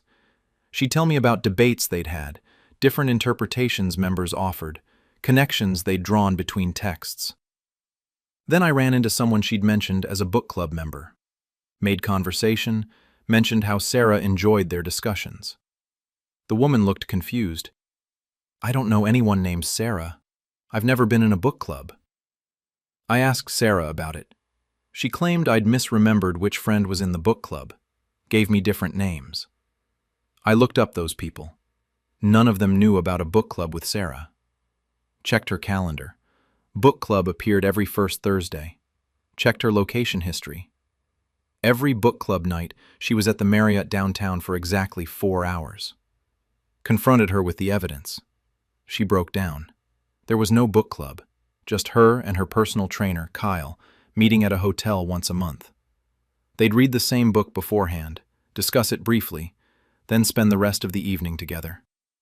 She'd created an elaborate fiction about a literary social group to disguise monthly hotel meetings with the man she'd been having an affair with for 16 months. The book discussions were real, but brief. Foreplay before the actual reason for the meeting. I'd been supportive of her intellectual pursuits, interested in the books she was reading, happy she'd found community. She'd used that support as cover for structured, predictable affair meetups. Every book recommendation she'd given me had been connected to an affair date. Every discussion she'd described was fiction, built around books she'd actually discussed with her affair partner before sleeping with him. The systematic nature of the deception was what hurt most. This wasn't impulsive cheating or an affair that spiraled out of control. Sarah had planned monthly hotel meetings, read books specifically to maintain the book club cover, created fictional characters representing made-up book club members, and sustained the lie for 16 months. She genuinely read the books. That's what made the lie so convincing. She could discuss themes, characters, plot points in detail because she'd actually engaged with the literature. Just not with a book club, with her affair partner during brief conversations before sex. Kyle, her trainer, had been in on the structure. They'd agreed to monthly meetings, first Thursday of every month. He'd read the book too. They'd spend maybe 30 minutes discussing it, then the rest of the evening in the hotel room. The book discussions gave their meetings intellectual veneer. Sarah defended it as more meaningful than a typical affair. They'd connected over literature, had substantive conversations, engaged intellectually before being physical. As if reading books together made the betrayal more sophisticated. I pointed out that adding literary discussions to affair meetings didn't make them less than affairs. She'd still been lying to me monthly for over a year, creating fictional book club members, using books as props for hotel rendezvous. She'd shown me books as artifacts of her supposed book club experiences. I'd see them on her nightstand, notice her highlighting passages, watch her take notes. She'd been preparing for affair dates disguised as homework for a literary discussion group. The book recommendations stung particularly. She'd suggested books to me that she'd discussed with Kyle. "You should read this one, it's fascinating." I'd read them, thinking I was sharing intellectual interests with my wife. Actually, I was reading books that had been part of her affair routine. Friends were baffled when they learned. A book club affair? They'd never heard of someone using literary discussions as structured cover for monthly cheating. Most affairs are spontaneous, poorly planned, easy to discover. Sarah's was scheduled, intellectually framed, maintained for over a year. Kyle lost several clients when the affair became known. Apparently sleeping with a married client while using book discussions as cover isn't great for a personal trainer's professional reputation. His gym ended his contract. Sarah's actual friends were disappointed. Some had been interested in joining her book club. She'd told them it was at capacity or not taking new members right now. Because the book club had exactly 2 members having an affair. 6 months after discovery, I'm finalizing the divorce. The intellectual pretense of the affair made it feel worse somehow. She hadn't just cheated. She'd created a sophisticated cover involving literature, monthly scheduling, and fictional social group. Sarah tried to frame the affair as something elevated. They'd connected over books, had meaningful discussions, engaged minds before bodies, as if the literary component made the betrayal more acceptable or refined. But cheating is cheating, regardless of whether it includes book discussions. Hotel meetings are hotel meetings, whether they're preceded by 30 minutes of literary analysis or not. The monthly structure showed planning and commitment to the affair that felt more deliberate than spontaneous cheating. She'd scheduled it, prepared for it by reading books, created elaborate fictional narratives about other members, maintained it for 16 months without deviation. Kyle and Sarah's relationship ended when the affair was exposed. Turned out their connection depended on the structure: monthly meetings, literary discussions, hotel rooms. Without the affair framework, they had no sustainable relationship. Sarah's devastated by the divorce. She claims she loved me throughout the affair, that Kyle was separate from our marriage, that the monthly meetings didn't affect our relationship. She genuinely seems to believe that carefully scheduling affair dates made them less impactful. I've donated all the books she recommended. Can't look at them without thinking about their role in her deception. Every title is connected to an affair date. Books she'd discussed with Kyle before sleeping with him. Dating again now, slowly. When someone mentions book clubs, I ask questions. Who's in it? Where do you meet? Can I see group photos? The experience of being deceived by a fictional literary discussion group makes me suspicious of any regular social activities that lack verifiable participants. Sarah joined an actual book club now, trying to rebuild her social life post-divorce. The irony isn't lost on anyone. She's finally in a real book club after using a fake one to cover an affair. Sometimes I see books she'd discussed with her book club in bookstores. The titles trigger memories of her coming home enthusiastic about discussions that never happened, with people who didn't exist, while she'd actually been at a hotel with her trainer. 16 months of fake book club, 12 affair dates disguised as literary discussions, 20-something books she'd used as props for hotel meetings. Numbers that tell the story of sophisticated deception wrapped in intellectual pretense. Divorced now. Reading books without them being connected to someone's affair. Dating people who attend actual social groups with verifiable members. Sarah's literary affair destroyed our marriage and her reputation. Kyle lost his training business. Both of them gone from my life. Books remain. Truth exposed. Life rebuilt without someone who needed monthly literary-themed hotel meetings. That's enough. Husband's mistress sent our family Christmas card to my parents with a note on the back. I'm Jennifer, 36, married to Mark, 38, for 12 years. We have a daughter, Sophie, who's 9. Every year we send out Christmas cards with a family photo. This year's card showed the 3 of us at the beach from our summer vacation, the usual cheerful holiday message on the inside. Last week my mom called me sounding strange, asked if I'd sent her Christmas card to anyone else, if maybe I'd given our mailing list to a friend. I told her no, asked why. She said she'd received our card twice, once from us in early December like normal, and again yesterday in a different envelope with no return address. There's something written on the back of the second one, she said. I think you need to see it. I drove to my parents' house. Mom handed me the card looking concerned. I flipped it over. In neat handwriting it said, "Ask Mark about Stephanie. Ask him where he really was during this vacation. The beach photo is real, but I was there too, just cropped out. He's been lying to you for 2 years." My hands started shaking. I looked at our family photo with fresh eyes. Mark's arm was around me, but his body language looked stiff. Sophie was in front of us building a sandcastle. It was from July at Cape Cod, a week-long trip. Mark had seemed distracted the whole time, always on his phone, said work was demanding. I went home and confronted him immediately, showed him the card. He went pale, started denying everything. I asked who Stephanie was. He claimed he didn't know anyone by that name. I called him a liar. He finally admitted she was someone from work, that they'd been involved, but it was over now. She came on our family vacation? She was in Cape Cod the same week. It was a coincidence. Did you see her there? He hesitated. A few times. We met up for coffee. I pulled up our vacation photos on my laptop, started looking at the metadata, the backgrounds, everything. Found one photo of Sophie on the beach where you could see Mark in the distance talking to a woman. Zoomed in.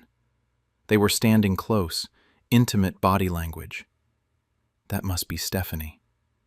Mark kept insisting it meant nothing, that she was just a friend. But friends don't send Christmas cards to your parents with notes exposing affairs. This was revenge, which meant he'd hurt her somehow. Probably promised to leave me and didn't. I found Stephanie through Mark's work directory. Sent her an email from my personal account asking to talk. She responded within an hour with her phone number. We spoke that evening while Mark was supposedly working late. Stephanie worked in his department as a project manager. They'd been sleeping together for 2.5 years. Started at a work conference, continued when they got back. He'd told her his marriage was failing, that we were staying together for Sophie. Classic cheater lies. The Cape Cod thing was worse than I thought. Mark had told. Stephanie 1 was taking Sophie alone because we needed mother-daughter time. He was supposed to join us for the second half of the week. Really, he'd brought both of us there, spent mornings with me and Sophie, then afternoons with Stephanie while I thought he was taking work calls. I saw you both on the beach one day, Stephanie said. You were laughing with your daughter, and Mark had just left me to go back to you. That's when I realized he was never going to leave you. He'd been saying it for 2 years, but watching him with his family, I knew it was a lie. She'd ended things with him 3 weeks ago. He'd been trying to convince her to continue, sending her messages about how much he loved her, how complicated the situation was. She'd finally had enough and sent the Christmas card to my parents knowing it would get back to me. Why my parents and not me directly? Because he checks your mail. I've watched him. He gets home before you and goes through everything. I needed to make sure you'd actually see it. She was right. Mark always brought in the mail, always handed me what he claimed was mine. How many other letters had he intercepted? Were there other women who'd tried to tell me? Stephanie sent me everything. Years of text messages, emails, photos, receipts from hotels and dinners charged to a credit card I didn't know existed. He'd been living a double life, funding it somehow without me noticing. I checked our bank accounts that night. Found monthly transfers to a separate account, always labeled as investment contributions. It was going to his affair account. Mark came home around 10. I had everything printed out and spread across the kitchen table. 2.5 years of evidence. He tried to deny it, even faced with his own words in black and white. Then he tried to blame Stephanie, said she was unstable, that she'd manipulated him. I asked him to leave. He refused, said it was his house too. I went upstairs and locked myself in Sophie's room where she was already asleep. Spent the night on her floor, making plans. Filed for divorce yesterday. My lawyer says the affair evidence is damning, especially since he used marital funds to pay for it.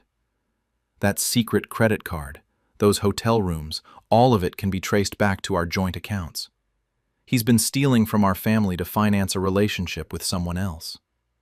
Mark's been staying at a hotel since I changed the locks on Monday. His lawyer says I can't legally do that, but I did it anyway. He showed up Tuesday, banging on the door, yelling about his rights. I called the police. They made him leave but said he was correct that I couldn't lock him out of his own house. I don't care. My lawyer will deal with it. Sophie knows something is wrong, but I haven't told her details. Just that Daddy and I are having problems and need some space. She keeps asking when he's coming home. I don't have an answer yet. Mark wants shared custody. I want primary custody with supervised visitation until I know there aren't other secrets that could affect her safety. Stephanie has been surprisingly supportive. We've talked a few times since everything came out. She feels guilty about the affair, but I told her Mark was the married one. He made the vows. She was lied to almost as much as I was. He told her I was cold and distant, that we hadn't been intimate in years. We'd been intimate regularly, including during that Cape Cod trip, probably hours before he met up with her. My parents want me to try counseling before divorce. They keep saying 12 years and a child is worth fighting for. But I can't get past the image of him with both of us in Cape Cod, playing dad and husband in the morning, playing boyfriend in the afternoon. The compartmentalization required for that level of deception isn't something counseling can fix. Mark sent Sophie a video message yesterday asking her to convince me to let him come home. I'm furious he involved her. She watched it and cried, asking why Daddy can't just apologize and come back. How do I explain to a 9-year-old that some apologies aren't enough? His family has been calling non-stop. His mother left a voicemail saying I'm breaking up the family over a mistake, that men sometimes stray but it doesn't mean anything. His sister called me vindictive for changing the locks and pursuing divorce. None of them seemed to grasp that this wasn't a drunken one-night mistake. This was 2.5 years of calculated lying. I keep thinking about that Christmas card. If Stephanie hadn't sent it, I might still be in the dark. Mark certainly wasn't going to confess. I'd have gone on thinking we had a normal marriage while he continued seeing her or someone else. The card was malicious, but it was also a gift. Part of me wants to send Stephanie a thank you card, but that feels too weird. Another part of me wants to send Mark's family the entire evidence folder so they'll stop calling me the villain. Instead, I'm just trying to get through each day, figure out custody arrangements, explain to Sophie why her world is changing. Is it wrong that I'm grateful to the mistress for exposing this? And should I feel bad for not being more broken up about losing a marriage that was apparently a lie for years? My husband's support group for grief was actually where he met his affair partner. Discovered my husband's grief support group attendance for the past year wasn't about processing his father's death. It was a cover story for meeting his affair partner, who'd been facilitating the affair under the guise of emotional support. My husband Mark's father died 14 months ago. Mark took it hard. He found a grief support group and started attending weekly. I was relieved he'd found healthy coping mechanisms.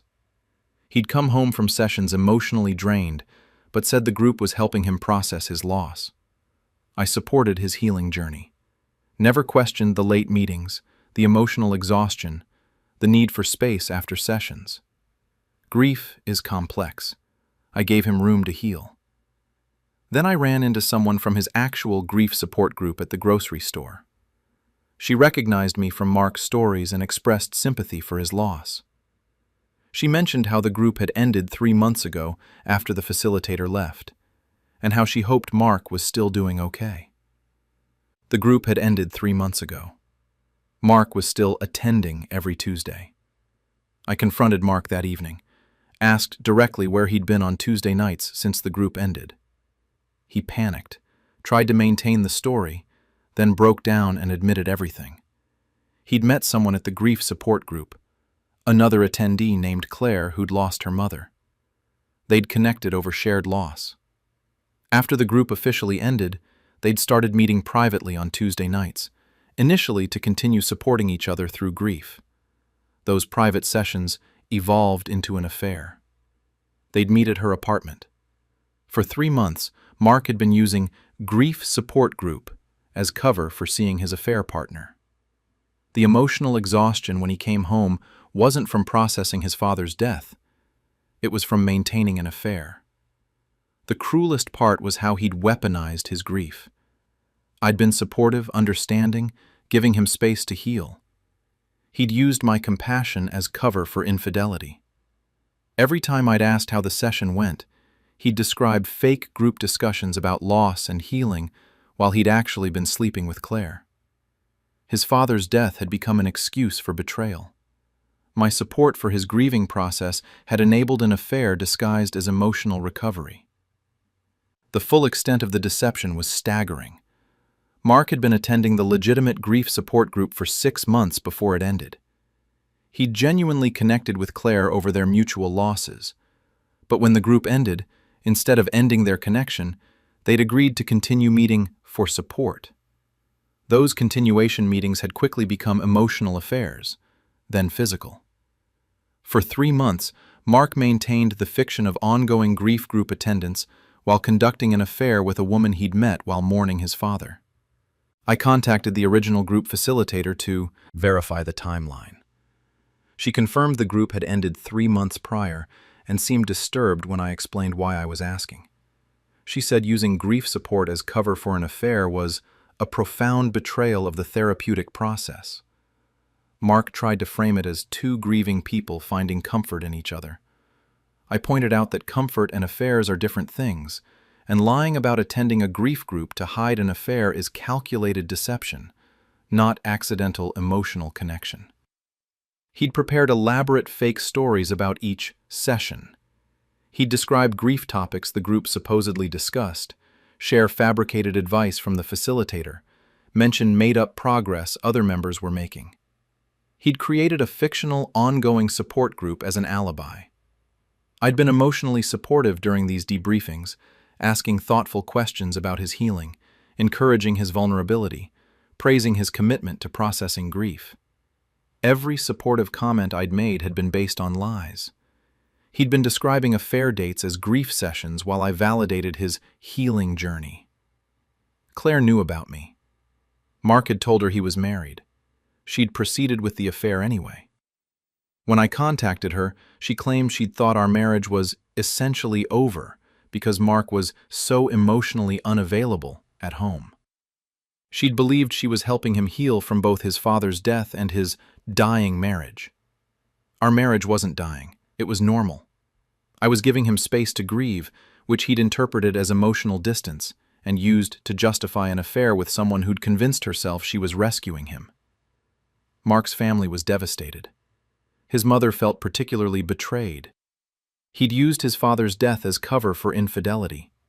She said, "Your father would be ashamed. You dishonored his memory by using his death to hide an affair." The grief support community was appalled. The facilitator shared the story, anonymously, with other grief counselors as a cautionary tale about affair partners meeting in therapeutic settings and using ongoing support as cover for relationships. 6 months after discovery, I'm finalizing the divorce. The betrayal cut deeper than typical infidelity because Mark had weaponized grief. His father's death, my compassion for his loss, the therapeutic language of support groups. He'd described Claire as understanding his grief in ways I couldn't. When I pointed out I'd been nothing but supportive, he claimed I didn't truly understand because I hadn't lost a parent. He'd used my lack of equivalent loss to justify seeking comfort elsewhere. That logic fell apart quickly. Lots of people grieve without having affairs. Shared loss doesn't require or excuse infidelity. He'd made choices, repeatedly, for months, while lying about where he was and what he was doing. Claire and Mark's relationship didn't survive my discovery. Apparently, their bond was built on the forbidden nature of sneaking around under the guise of grief support. Once exposed, without the cover story and the thrill of deception, they had nothing substantial. They broke up within weeks. Mark tried to reconcile, said the affair was a mistake born from vulnerability during grief, said Claire had taken advantage of his emotional state, said he'd been confused and needed understanding, not judgment. I filed for divorce. There's no coming back from using your dead father as an affair alibi. His mother supported my decision. She visits me more than she visits Mark now. She said I was the compassionate daughter-in-law who supported her son through grief while he repaid that compassion with betrayal. The grief support community blacklisted both Mark and Claire informally. Facilitators at other groups were warned about 2 individuals who'd used grief counseling as an affair starting point. Their actions made it harder for people genuinely seeking support. I'm dating again, carefully. I ask more questions now about activities, verify stories more thoroughly. The experience of being deceived through grief support makes me suspicious of anything that sounds like convenient cover for unaccounted time. Mark's still alone. Claire moved on quickly. His friends are disappointed. Using your father's death to hide an affair is indefensible. His family relationships are strained. His mother barely speaks to him. Sometimes I wonder if he actually processed his grief, or if the affair was his way of avoiding it. He'd replaced genuine therapeutic work with an affair partner, used support meetings as cover for betrayal, created fake healing narratives while actually just sleeping with someone new. 14 months since his father died, 12 months of grief group, including 9 months of legitimate attendance and 3 months of affair cover-up. 6 months since I discovered the truth. Numbers that tell the story of weaponized grief, therapeutic language used for deception, and compassion exploited for infidelity. Divorced now. Healing without someone who used his father's death as an affair excuse. Mark lost his marriage, his affair partner, respect of his family, and probably never actually dealt with his grief. He was too busy using it as cover. I supported his healing. He abused that support for betrayal. That's enough. Discovered my husband's affair because his mistress sent me a baby shower invitation.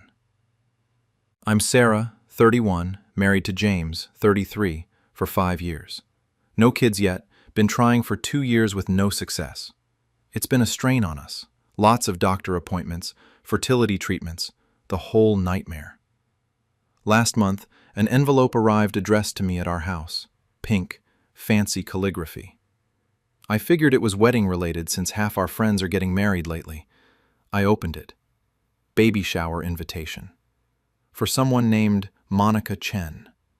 The shower was being held at a venue across town. Date was 3 weeks out. Registry included. I didn't recognize the name at all. Thought maybe it was a mistake. Wrong Sarah Henderson. Then I noticed the little note card inside. Handwritten. Sarah, I think it's time we met. I'm 7 months pregnant with James's baby. He's been promising to leave you, but I don't think he ever will. I deserve better than being a secret. So does our daughter. Please come so we can talk like adults. Monica. I read it 3 times. Then I threw up in the kitchen sink. James was at work. I called him, asked him to come home, said it was an emergency. He was there in 30 minutes looking panicked. I handed him the invitation without saying anything. He went completely white. Just stood there holding this pink cardstock with little elephants on it. Started stammering about how he could explain, how it wasn't what I thought. I asked him one question. Is she really pregnant with your baby? He nodded. 7 months pregnant. That meant she got pregnant around the time we started our second round of IVF. While I was shooting hormones into my stomach every night, crying over negative pregnancy tests, he was getting someone else pregnant naturally. How long have you been seeing her? 1.5 years. I sat down on the floor right there in our entryway. 1.5 years. Monica wasn't some mistake, some one-night thing. This was a whole relationship. And now there was going to be a baby. His baby. The baby we couldn't have together. James tried to touch my shoulder. I shoved him away, told him to get out of the house. He left, tried arguing first, but eventually grabbed his keys and went. I locked the door behind him and called my sister. I didn't sleep that night. Just sat on the couch scrolling through James's phone, which he'd left on the kitchen counter in his panic. Everything was there. Messages going back over 1 year. Photos of Monica, of them together. A whole hidden life I knew nothing about. They'd met at a work conference. She was a vendor. He was representing his company. They'd kept in touch, meeting up whenever he traveled for business. Then it became more frequent. Weekend trips, he told me, were for work. Late nights at the office. All the cliches were true.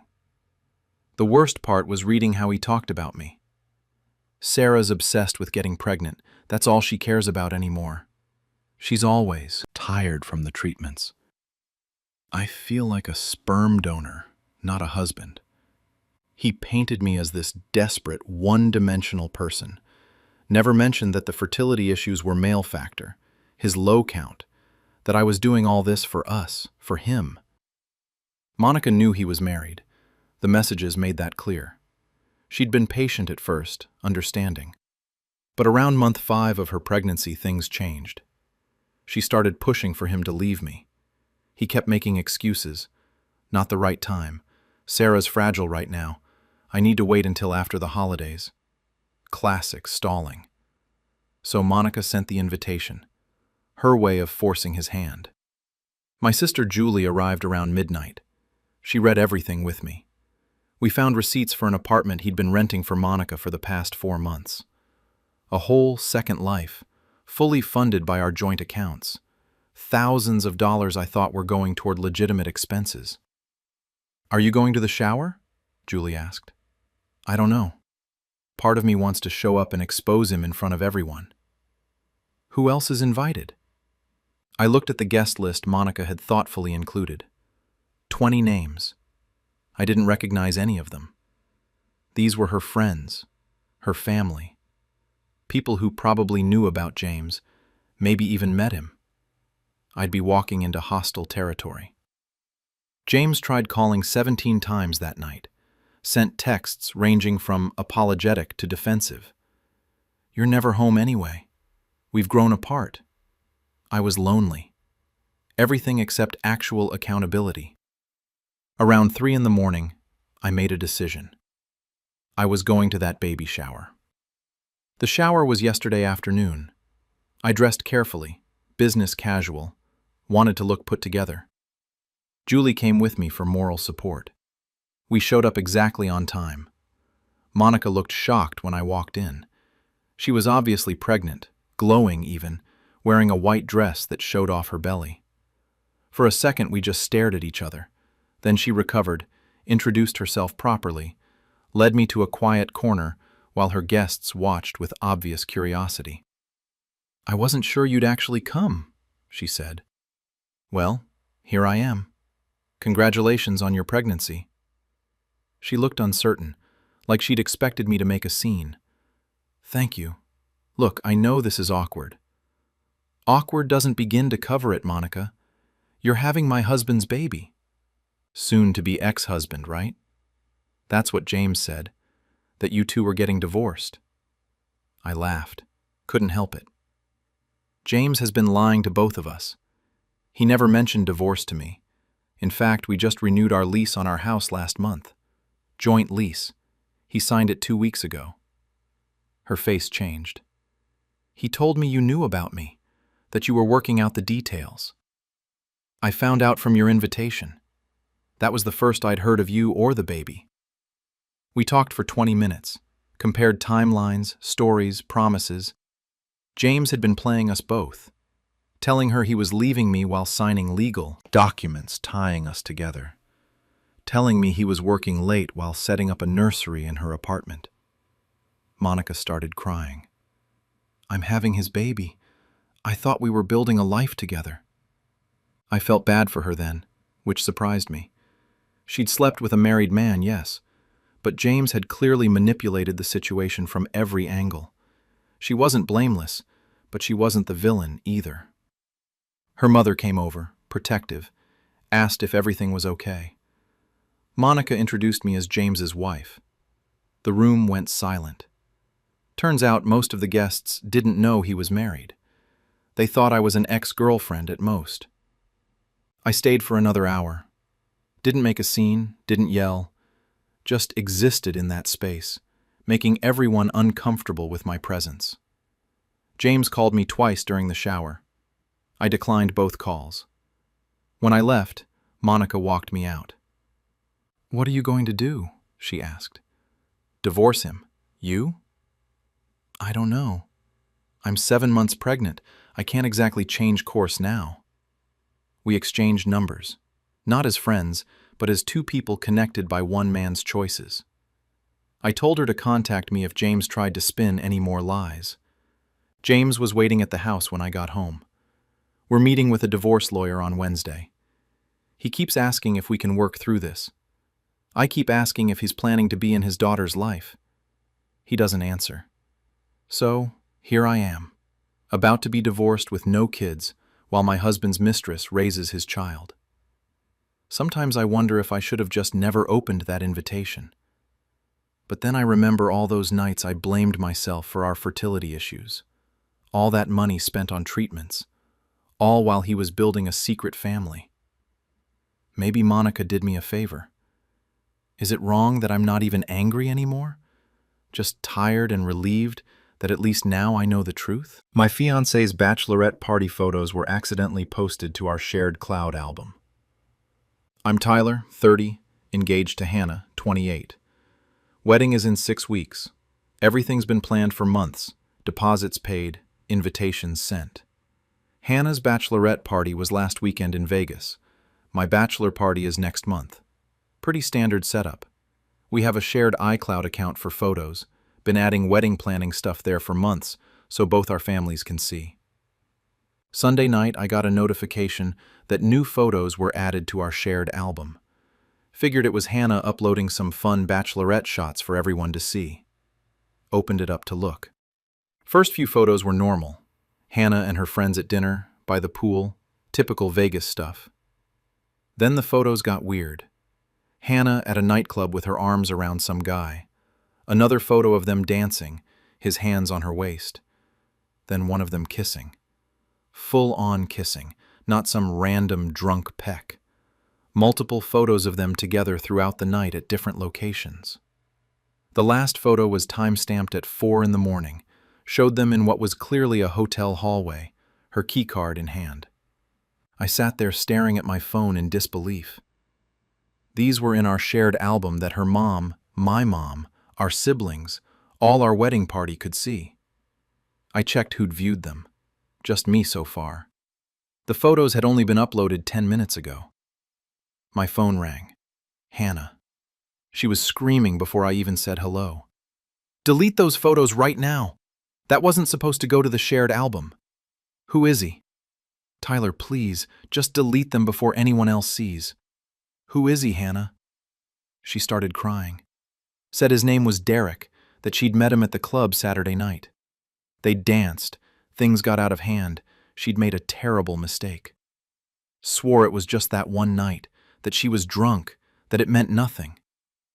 "Did you sleep with him?" Silence. Then, "I don't remember. I was really drunk." I hung up. Sat there looking at those photos for another 20 minutes. Hannah kept calling. I didn't answer. Her maid of honor called, her sister called, even her mom called. I turned my phone off. My best friend Jake was at my apartment within an hour. I showed him everything. He said to screenshot all of it before Hannah found a way to delete them remotely. Smart thinking. I took screenshots of every photo, every timestamp, everything. Hannah showed up at my apartment around midnight. I turned my phone back on, and it had exploded with messages. She'd apparently told everyone there was a technical glitch, that random photos got uploaded by mistake, not to look at them. But my mom had already seen them. She'd called me crying, asking what was happening. I let Hannah in. She looked terrible, still in her travel clothes, makeup smeared from crying. Immediately launched into apologies, said she'd never forgive herself, that the wedding was still on if I could just understand it was a drunken mistake. "You don't remember if you slept with him?" I was blackout drunk. I remember kissing him. I remember going back to the hotel. Everything after that is blank. Whose hotel room? His. I asked her to leave. She refused, said we needed to work this out. I told her there was nothing to work out. She'd cheated on me 6 weeks before our wedding, uploaded photo evidence to a shared family album, and couldn't even remember if she'd slept with the guy. What was there to discuss? She tried a different approach. Started talking about cold feet, about wedding stress, about how this proved she wasn't ready but wanted to be ready. Like cheating was some kind of wake-up call for commitment. The logic made no sense. Jake had been in my bedroom giving us privacy, but came out when Hannah's voice got louder. Told her calmly but firmly that she needed to go. She turned on him, accused him of poisoning me against her, of wanting to ruin our relationship. Jake just shook his head and opened the door. After she left, I called my parents. Had to explain what they'd seen before Hannah's version became the official story. My mom kept asking if I was sure I wanted to cancel the wedding over one mistake. My dad was quiet, then said, "Son, the photos tell you everything you need to know." She wasn't confused or coerced. She was having fun. He was right. Looking at those photos again, Hannah looked happy. She was smiling, laughing, clearly enjoying herself with this Derek guy. That somehow hurt worse than the kissing. It wasn't some mistake she regretted in the moment. She'd been having a great time. I texted Hannah around 2 in the morning. "Wedding is off. I'll handle cancellations on my end. You deal with yours." She called immediately. I declined and blocked her number. Spent the next day making calls. Venue, caterer, photographer, everyone. Most were sympathetic when I explained the situation. Some were not. Talked about non-refundable deposits and contracts. I didn't care about the money anymore. It's been 5 days. The wedding is officially canceled. I've gotten my deposit back from about half the vendors, written off the rest as expensive lessons learned. Hannah has been trying to reach me through friends and family. Her version of events keeps changing. Now she's saying Derek assaulted her, that she was too drunk to consent, that I'm abandoning her when she needs support. I contacted Derek through Instagram. His account was public, easy to find. Told him Hannah was my fiancée, asked him what happened that night. He was shocked, said Hannah never mentioned being engaged, never mentioned me at all. Said she'd been flirty all night, clearly into him, definitely not blackout drunk. "We did sleep together," he said. "She seemed fully aware of what was happening. Gave me her number the next morning. We've been texting since." He sent me screenshots. Hannah had been messaging Derek all week, calling him baby, saying she had an amazing time, asking when he'd visit her. These messages were from after she'd called me crying about making a terrible mistake, after she'd begged me to forgive her. I forwarded everything to Hannah. Then I posted a simple message on social media. "Wedding is canceled due to unforeseen circumstances. Thank you to everyone who sent congratulations and gifts. We won't be needing them." Hannah's friends have been attacking me online, calling me cruel for publicly humiliating her. But I didn't post the photos or explain what happened. I just stated a fact. They're the ones assuming and spreading rumors. My brother asked if I was doing okay. Honest answer is, I don't know. Part of me is devastated. I was supposed to marry this woman in 6 weeks. We'd been together for 4 years, planning a life. Another part of me is relieved this happened now instead of after the wedding. And a weird part of me is grateful she was dumb enough to upload those photos where I'd see them. Hannah's mom called today. Said Hannah is depressed, not eating, talking about how her life is ruined. Asked if I'd consider couples counseling before making a final decision. I told her the final decision was made when Hannah went to another man's hotel room. She said I was being unforgiving, that marriage is about working through mistakes. But this wasn't a mistake. A mistake is forgetting to pick up milk or double booking dinner plans. This was a series of choices Hannah made throughout an entire night, followed by a week of lying about it, followed by false accusations against Derek when the lying didn't work. Derek messaged me yesterday asking if Hannah was okay, if he should stop responding to her texts. I told him to do whatever he wanted, that she wasn't my problem anymore. He said he felt bad about the situation. I told him he didn't do anything wrong. Hannah was the one who lied to both of us. My friends want to still do the bachelor party, turn it into a dodged a bullet celebration. I don't know if I'm ready for that. Mostly, I just want to sit in my apartment and process that my entire future just changed because of a cloud photo upload. Should I feel bad for not giving Hannah a second chance? And is it wrong that I'm almost thankful this happened before the wedding instead of after? Boyfriend's work emergency calls were actually his other girlfriend having panic attacks. My boyfriend's phone would ring at odd hours with work emergencies, requiring him to leave immediately. After 18 months of this pattern, I discovered the emergencies weren't work-related. They were panic attacks from his other girlfriend who didn't know I existed. Jake and I had been together for 3 years. He's a software engineer, works odd hours, often on call for system failures. Or so I believed. Every few weeks his phone would ring at 2 a.m. or during dinner or mid-conversation.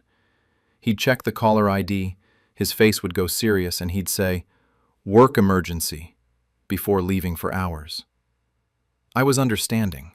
Technology jobs have unpredictable schedules. I supported his career demands even when they interrupted our time together. Then, his phone rang during his shower. Normally I wouldn't answer, but it was the 5th call in 10 minutes. I thought maybe it was genuinely urgent. I answered. A woman's voice, panicked and crying, "Jake, Jake, please, I can't breathe. I need you. Where are you? You promised you'd always answer, please." I stood frozen. This wasn't a work call. This was someone in distress, calling my boyfriend like he was her lifeline. I responded quietly, "Jake's in the shower. Who is this?" Silence. Then, "Who are you? Why do you have Jake's phone? Where is he?" "I'm his girlfriend. We live together. Who are you?" Another silence, longer. Then she hung up. Jake emerged from the shower to find me holding his phone, my face probably showing everything I was feeling. He saw the call log, 5 calls from Amanda. He tried to explain, but there was no explanation that worked. Amanda wasn't a work emergency. She was his girlfriend of 2 years. She had severe anxiety and panic disorder. When she had attacks, she called him, and he'd go to her apartment to help her through them. For 18 months, I'd been understanding about work emergencies that were actually him rushing to comfort his other girlfriend during her panic attacks. He'd been maintaining 2 relationships, me as his primary live-in girlfriend, Amanda as his other girlfriend who needed emotional support during mental health crises. He'd positioned himself as both our rock, neither of us knowing the other existed. The revelation unraveled quickly. I called Amanda back from Jake's phone. We had a long, painful conversation comparing our relationships with the same man. Amanda had no idea I existed. Jake told her he lived alone, worked long hours, sometimes had to travel for his job. When he was with me, he told her he was traveling. When he stayed overnight with her during her anxiety episodes, he'd told me he was on site fixing server issues. She'd been dating him for 2 years. I'd been with him for 3. For 2 years, he'd managed parallel relationships with both of us, neither aware of the other. Amanda was devastated but also angry at Jake and partially at herself for being the reason he kept leaving me.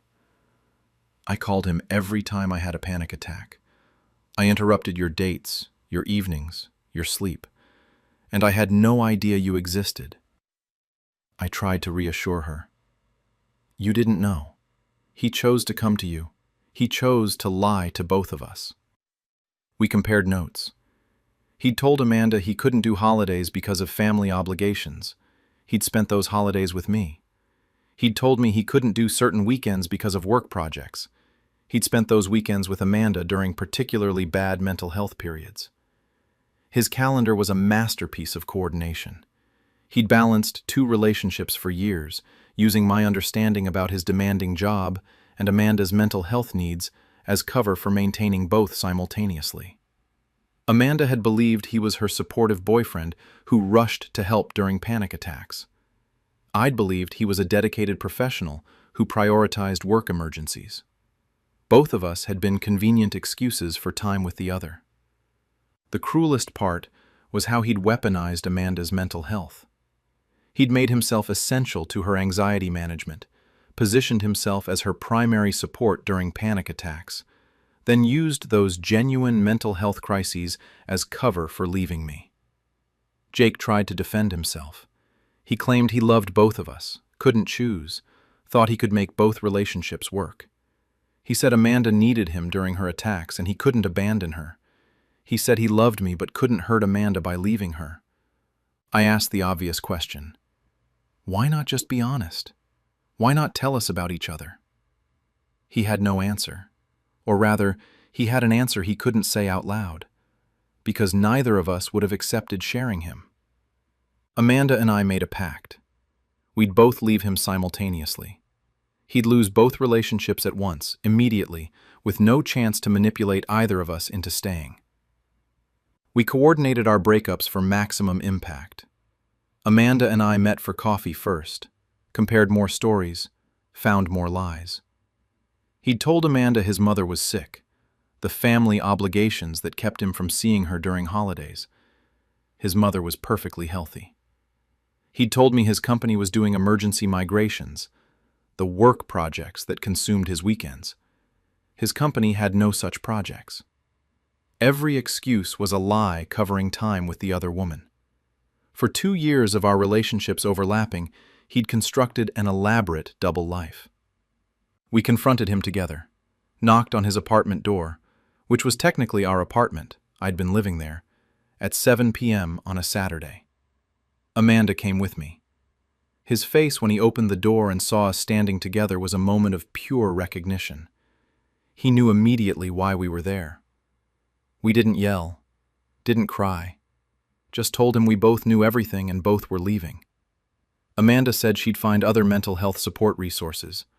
I said I'd move out by the end of the month. He tried to talk to each of us separately. We refused. There was nothing he could say that would change the reality. He'd maintained 2 relationships through systematic lying for years. Amanda blocked him on everything. I moved in with a friend while finding my own place. We occasionally text each other updates on life after Jake. She's in therapy, working on anxiety management with professionals instead of relying on a boyfriend who was using her panic attacks as alibis. She said her therapist was horrified by the relationship dynamic, how Jake had made himself central to her mental health management while using those crises to deceive me. I'm rebuilding trust in relationships. It's hard. Every time someone says, "work emergency," or "have to leave," I feel that old suspicion. My therapist says that's normal after being deceived so thoroughly. Jake has tried reaching out to both of us multiple times, apologizing, explaining, asking for another chance. We both ignore him. There's no redemption from 2 years of calculated deception. Some mutual friends tried to defend him. He was in a hard position with Amanda's mental health. Those friends are no longer friends. Using someone's panic disorder as an excuse for infidelity is indefensible. Amanda and I don't talk often, but we check in. There's a strange bond between women who dated the same man without knowing. We're not close friends, but we're allies in understanding how thoroughly he fooled us both. 3 years I was with Jake. 2 years he was simultaneously with Amanda. 18 months of work emergencies that were panic attacks. Numbers that tell the story of systematic deception and parallel relationships maintained through weaponized mental health and fabricated work obligations. Single now. Wiser about believing emergencies without evidence. Building life without someone who treated relationships like overlapping shifts.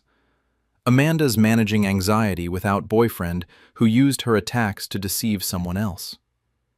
I'm dating people who work normal hours and don't have mysterious late-night emergencies. Jake lost both of us. We both found lives without him. That's enough. Wife's pregnancy announcement at dinner party exposed she'd been cheating for months. My wife announced her pregnancy at a dinner party with 6 couples, but I'd had a vasectomy 2 years ago that she'd known about and supported. The table went silent as everyone processed what this meant. We'd been married for 5 years.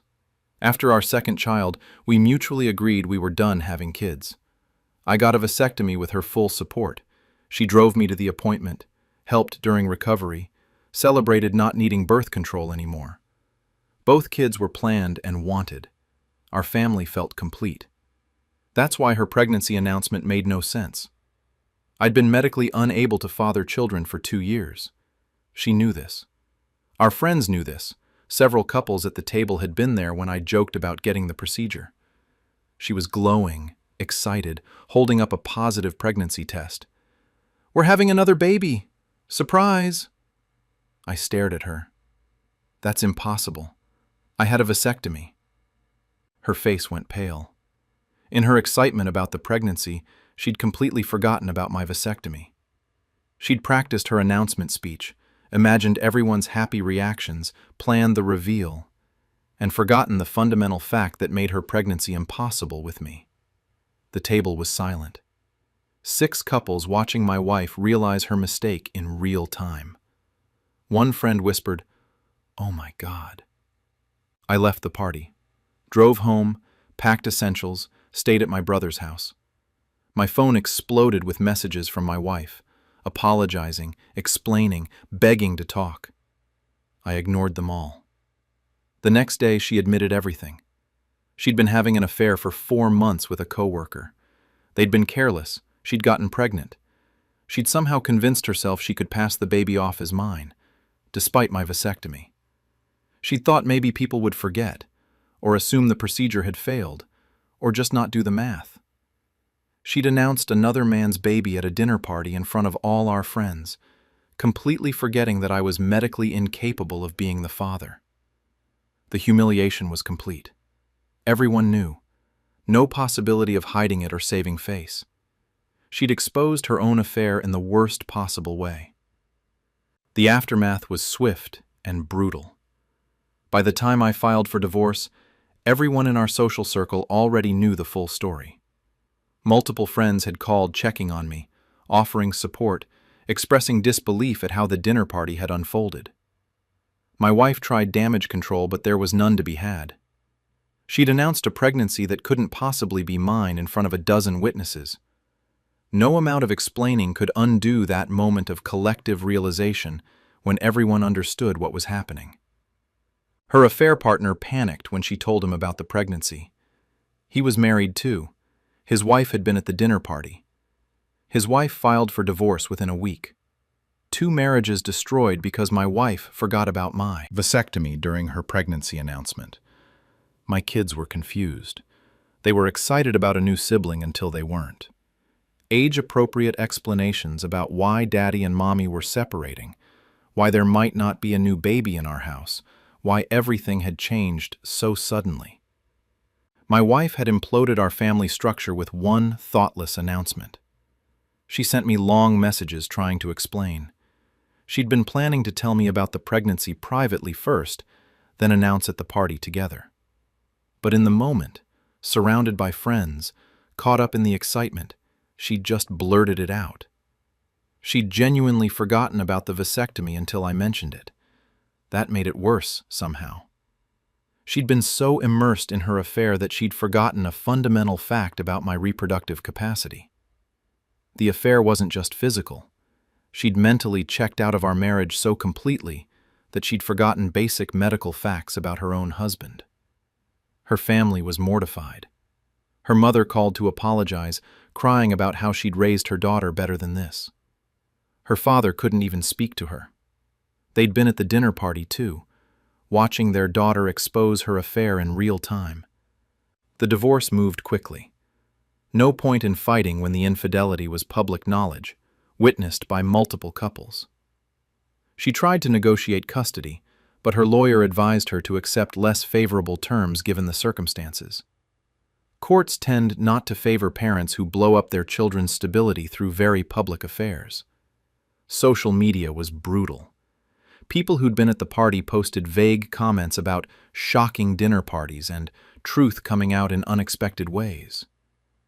My wife deactivated all her accounts after the third person made a pointed comment. 6 months after the dinner party disaster, I'm finalizing the divorce and rebuilding my life. The initial shock has faded, replaced by anger at the sheer stupidity of how everything unfolded. My wife had multiple opportunities to come clean. She could have told me privately about the affair. She could have ended the affair before getting pregnant. She could have, at minimum, not announced the pregnancy at a dinner party in front of people who knew about my vasectomy. Instead, she chose the most public, most humiliating possible reveal. Not intentionally, but through sheer thoughtlessness and affair fog. Her affair partner's marriage ended too. His wife was sympathetic toward me. We'd both been betrayed by spouses too stupid to conduct affairs discreetly. She sent me one message. At least they announced it for us, saved us the detective work. There was dark humor in it. Most betrayed spouses spend months gathering evidence, confronting their partners, dealing with denials and gaslighting. My wife had simply announced her affair to a room full of witnesses by forgetting I was medically incapable of being her baby's father.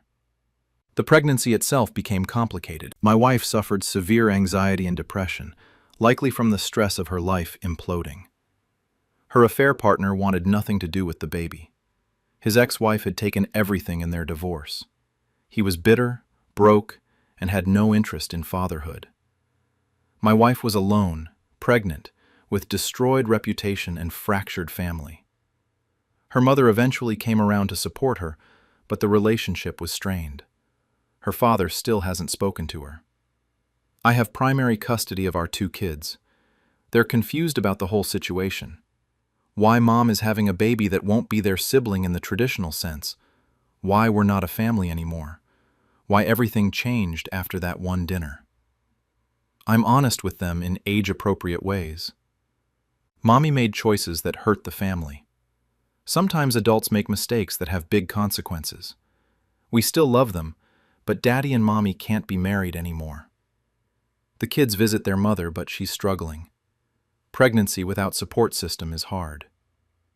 The affair partner sends minimal communication. She's essentially a single mother by choice, except it wasn't really her choice, just the consequence of catastrophic affair management. Friends still bring up the dinner party. It's become legendary in our social circle. The night someone announced a pregnancy that exposed an affair because of a vasectomy. Dark humor helps process it. My brother jokes that at least I got a clean break. No years of suspicion. No hiring private investigators. No wondering if I could trust her. She'd announced her betrayal to a room full of witnesses in the stupidest way possible. He's right. The humiliation was immediate and complete, but so was the clarity. No gaslighting. No, it's not what it looks like. No elaborate lies. Just simple math. Vasectomy plus pregnancy equals affair. I'm dating again. Being upfront about the situation, my ex-wife announced another man's baby at a dinner party, forgetting I'd had a vasectomy. Most people are stunned, then laugh at the absurdity. My wife delivered the baby 3 weeks ago, a boy. I feel nothing about it. Not my child, not my concern, not my family anymore. 2 years since my vasectomy. 4 months she'd been having an affair. 1 dinner party that ended my marriage. The numbers tell the story of thoughtless infidelity exposed by biological impossibility. Divorced now, moving forward. Building life without someone who forgot basic facts about my reproductive system. That's enough. Husband's affair. Partner sent me proof he was leaving me, but used wrong person's photos. Received anonymous messages claiming my husband was having an affair and planning to leave me. The messages included proof, intimate photos supposedly of my husband with another woman. Except the photos weren't of my husband. They were of his identical twin brother. My husband Tom has a twin brother David. They're mirror identical, same face, build, even similar man mannerisms. The only people who can reliably tell them apart are family members who've known them their whole lives. The affair partner apparently couldn't tell them apart either. She'd sent me dozens of photos proving the affair, romantic dinners, beach walks, intimate moments in hotel rooms. Every photo showed David, not Tom. She'd been dating my brother-in-law thinking he was my husband. I was confused, angry, then realized what had happened. Called David immediately. He was sheepish. He'd been dating someone named Melissa for 3 months. He'd introduced himself as David at a conference. They'd hit it off. He hadn't realized she thought he was his twin brother until much later in their relationship. When Melissa learned David was engaged to someone else, My husband Tom is married to me. She'd assumed he'd lied about his name.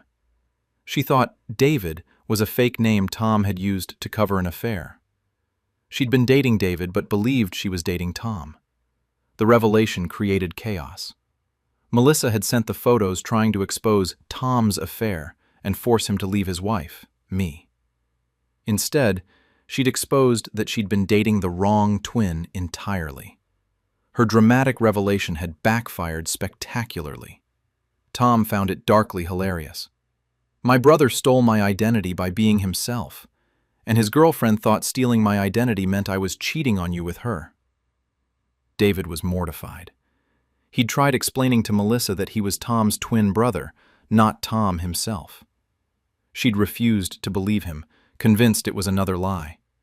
She'd researched my social media, found photos of Tom and me, and become enraged at his double life. The affair accusation fell apart immediately. The man in the photos wasn't my husband. Case closed. But the situation revealed something uncomfortable. David had known Melissa thought he was Tom, and hadn't corrected her firmly enough. He'd let the misunderstanding continue because the relationship was convenient. David's fiancée Anna was furious when she learned about Melissa. Not just that David had been dating someone else, but that he'd allowed this woman to believe she was dating his twin brother. The identity confusion didn't excuse the cheating. It made it worse. Anna confronted David. He admitted everything. He'd met Melissa at a conference, introduced himself as David, but she'd somehow gotten confused and started calling him Tom. He'd corrected her initially, but when she didn't seem to absorb it, he'd let it slide. The relationship had continued with her calling him Tom, while he was actually David.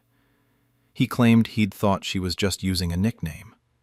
When he realized she genuinely believed he was his twin brother, the relationship was already months deep. He'd been too cowardly to correct her, too selfish to end things. Melissa was devastated when the truth finally penetrated. She'd spent 3 months believing she was having an affair with a married man named Tom. She'd convinced herself she could make Tom leave his wife. She'd researched me extensively, planned dramatic reveals, sent proof of the affair to blow up my marriage. Instead, she'd been dating a different man entirely. Not my husband Tom, but his engaged twin brother David. Her dramatic affair reveal had exposed David's cheating on his fiancée, not Tom's cheating on me. The irony was painful. Melissa had tried to destroy my marriage to steal my husband. Instead, she'd destroyed David's engagement by accidentally exposing his actual affair. Anna called off her engagement to David within days. She couldn't marry someone who'd cheated on her, let alone someone who'd allowed another woman to believe he was his twin brother for months.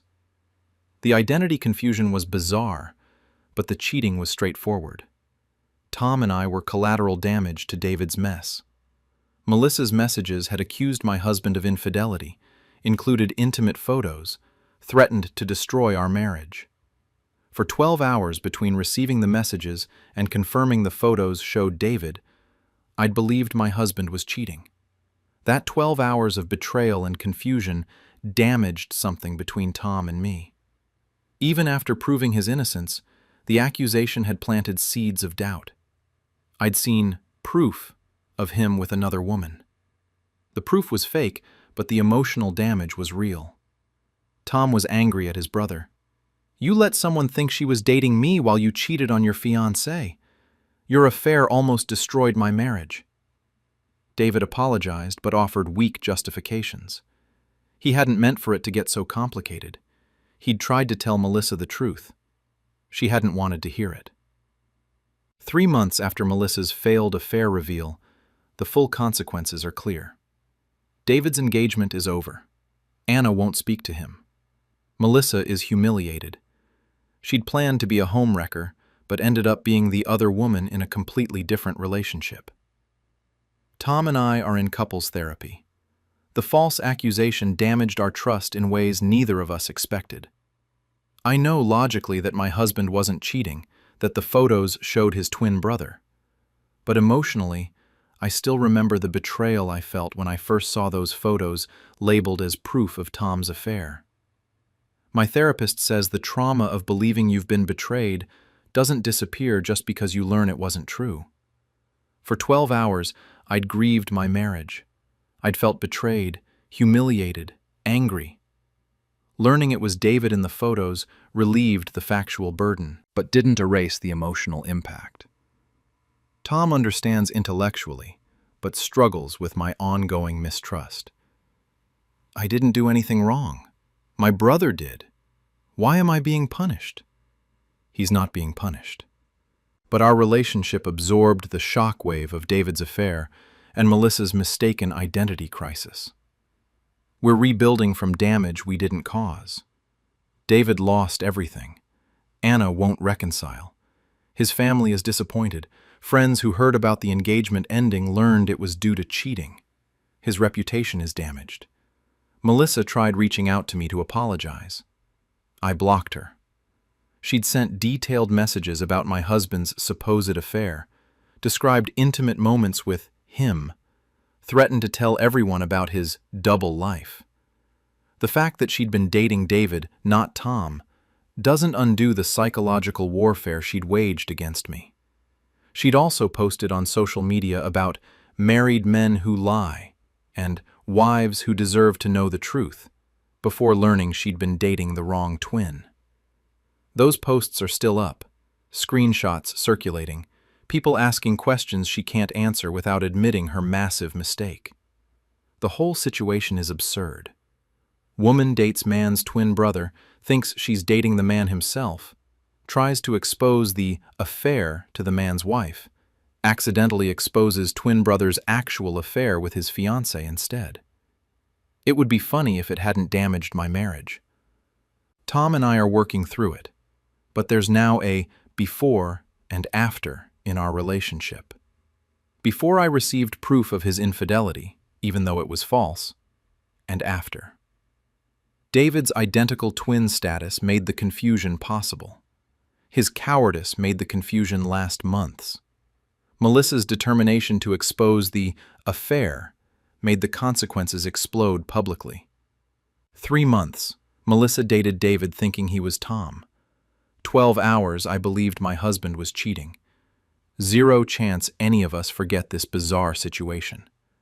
Numbers that tell the story of mistaken identity, false accusations, and collateral damage from someone else's affair. Marriage intact but scarred. Twin brother's engagement destroyed. Affair partner humiliated by dating the wrong identical twin. Working on trust with my actual husband, while his twin brother deals with consequences of being himself with someone who thought he was someone else. That's enough. Husband's overnight business trips were just him sleeping at his mistress's apartment across town. Found out my husband's monthly overnight business trips weren't to other cities. He was staying 20 minutes away at his coworker's apartment while telling me he was traveling for work. His airport departure texts were sent from her parking lot. His hotel room photos were taken in her bedroom. My husband Dan works in sales. Monthly overnight trips for client meetings seemed normal. He'd leave Tuesday morning with his travel bag, text me from the airport, send photos of his hotel room, call me before bed, and return Wednesday evening with stories about meetings and dinners. For 18 months, I'd believed he was traveling for work. I'd managed everything at home during his absences, handled our 2 kids' schedules alone, supported his career demands, never questioned the regular overnight trips. Then our daughter had an emergency. She fell at school, possible concussion, needed to go to the ER. I called Dan frantically. He said he was in Chicago for meetings. I begged him to come home anyway. He said he couldn't get a flight until morning. While waiting at the ER, I used Find My Phone to see if he'd made it to the airport yet for his morning flight.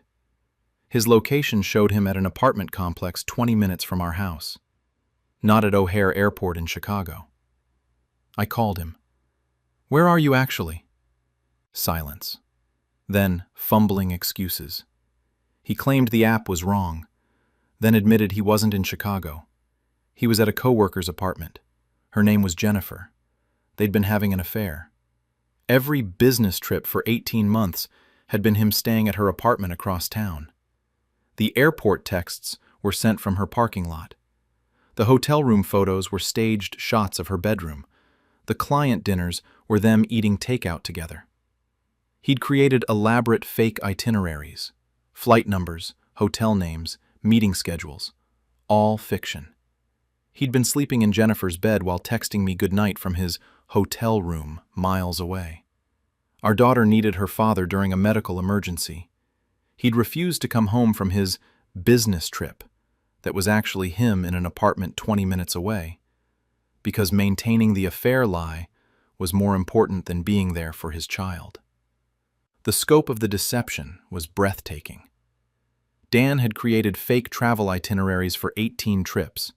He'd researched actual hotels in cities he claimed to visit, used their photos for his hotel room pictures. He'd learned flight schedules so his delays and arrivals sounded realistic. Jennifer knew about me and our children. She'd participated in the deception knowingly. She'd let him text me goodnight while lying in her bed. She'd watched him stage photos of her bedroom to look like hotel rooms. She'd been complicit in every lie. When I confronted Jennifer, she was defensive. She claimed Dan had described our marriage as loveless and said he was staying for the kids. She'd believed she was his real relationship and I was the obligation. Our marriage wasn't loveless. It was normal. Busy with 2 kids, managing careers, handling daily life. Dan had apparently framed normal marriage complexity as dysfunction to justify his affair to Jennifer. The fake business trips showed such commitment to deception. He'd pack his travel bag with work clothes, leave early like he was driving to the airport, text me airport updates, send hotel check-in messages, call me from Jennifer's apartment pretending to be in a different city, all while staying 20 minutes from our house. He'd turned down actual business travel opportunities during this time. His boss had offered trips to real client sites in other cities. Dan had declined, saying he was trying to reduce travel time away from family. Because he was already using his travel nights for affair dates with Jennifer. The monthly frequency showed planning. First Tuesday of every month, Dan would travel for work. He'd spend the night at Jennifer's apartment, return home Wednesday with fabricated stories about clients he'd supposedly met and meetings he'd supposedly attended. Our kids had missed their father 18 times over 18 months because he'd faked business trips to sleep with his coworker. They'd asked when Daddy would be home from his work trip while he was 20 minutes away. The medical emergency exposed everything. If our daughter hadn't fallen at school, I might never have tracked his location. He might have maintained the fake travel schedule indefinitely. Dan tried to minimize it.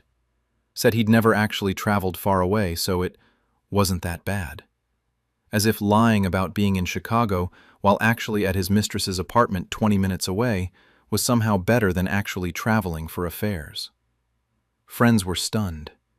He faked business trips to a nearby apartment?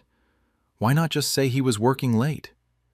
The elaborate fake travel seemed unnecessarily complex for an affair happening in the same city. 8 months after discovery, the divorce is finalized. The fake business trip affair destroyed not just our marriage, but Dan's relationship with our kids and his professional reputation. Our daughter recovered from her concussion, but remembers that her father said he couldn't come home from Chicago when he was actually 20 minutes away. She's old enough to understand what that means about his priorities. Our son asks why Daddy used to pretend to go on airplanes. Explaining that Daddy lied about business trips to spend time with a girlfriend is age-appropriate complexity. I hadn't planned to navigate. Dan and Jennifer's relationship ended quickly after exposure. Turned out their affair required the structure of fake business trips and forbidden hotel room photos. Without the elaborate deception framework, they had nothing sustainable. Dan's employer found out about the fake travel. Multiple expense reports for overnight trips that never happened. He'd claimed mileage for airport drives he never took, per diems for trips he never made.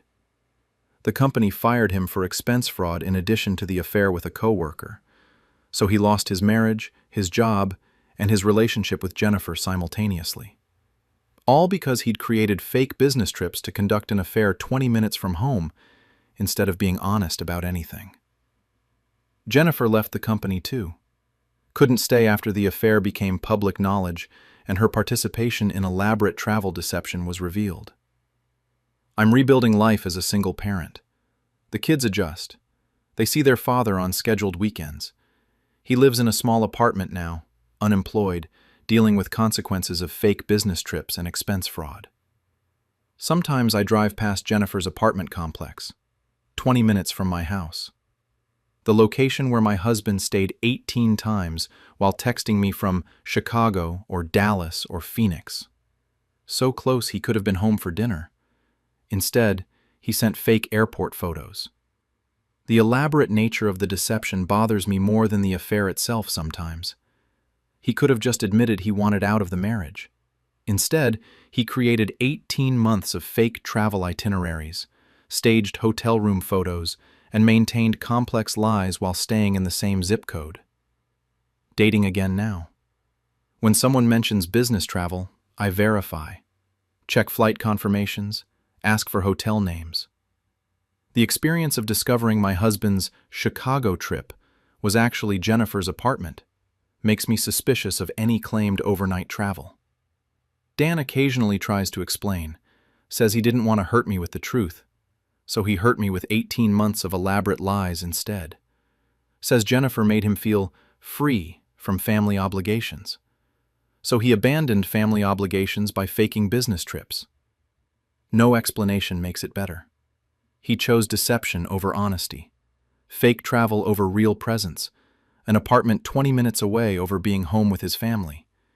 18 fake business trips. 18 nights away from his kids. 20-minute drive between his lies and his life. Numbers that tell the story of elaborate deception, unnecessary complexity, and priorities revealed through medical emergency. Divorced now. Raising kids without someone who faked travel to visit mistress down the street. Dan's unemployed. Jennifer's moved on. Both gone from my life. Kids and I are building new normal. Without fake business trips. Without wondering if Daddy's really in Chicago or Jennifer's apartment. Truth exposed by daughter's concussion. Marriage ended by location tracking. Life rebuilt without elaborate liars. That's enough. Girlfriend's volunteering at animal shelter was code for dates with her coworker. Found out my girlfriend's twice-weekly animal shelter volunteering for the past 8 months was fabricated. She was actually spending those evenings with her coworker at his apartment. She'd created an entire fake volunteer position complete with stories about dogs she'd walked and cats she'd socialized. My girlfriend Rachel had always loved animals. When she told me she'd signed up to volunteer at the local shelter every Tuesday and Thursday evening, I was supportive. She'd come home with stories about the animals. Buddy, the golden retriever who'd finally been adopted. Luna, the shy cat who'd warmed up to her. Max, the senior dog she'd walked. She had photos on her phone of various shelter animals. She'd show me pictures of dogs and cats, tell me their backstories, describe their personalities. She'd wear old clothes because shelter work gets messy. She'd sometimes smell like dog shampoo or have cat hair on her jacket. For 8 months, I believed she was spending 6 hours a week at the animal shelter. I'd plan dinners around her volunteer schedule, support her compassion for animals, listen to her shelter stories. Then, the shelter posted volunteer recognition photos on social media. I scrolled through looking for Rachel. She wasn't there. Checked their volunteer roster listed on the website. Her name wasn't included. Called the shelter directly, asked if Rachel volunteered there. They checked records. No volunteer by that name. They'd never had a Rachel in their program. I confronted her with evidence. She broke immediately. The shelter volunteering was fiction. She'd been spending Tuesday and Thursday evenings at her coworker Daniel's apartment. They'd been having an affair for 8 months. The animal photos were stolen from the shelter's social media and adoption pages. The stories about specific dogs and cats were fabricated from their posted descriptions. The smell of dog shampoo and cat hair came from brief stops at pet stores before coming home. She'd constructed an elaborate lie about animal shelter volunteering to cover an affair. Every shelter story was manufactured. Every animal photo was borrowed from social media. Every detail was calculated deception. I'd supported her fictional volunteering, praised her compassion, adjusted my schedule around her fake animal welfare work, while she spent those hours with Daniel. The level of premeditation was staggering. Rachel hadn't impulsively lied. She'd researched the shelter's programs, memorized animal names from their adoption pages, created believable narratives about volunteer activities, and maintained the fiction for months. She'd studied the shelter's social media to stay current. When they posted about adoptions, she'd incorporate those animals into her stories. When they shared volunteer needs, she'd claim to be helping with those specific tasks. She'd matched her lies to their real operations. Daniel knew about me. He knew Rachel was lying to her boyfriend to spend time with him. He'd participated in the deception, keeping Tuesday and Thursday evenings clear for her, accepting her fiction about volunteer work as cover. When I contacted Daniel, he was unapologetic, said Rachel had described our relationship as stale, and claimed I was controlling.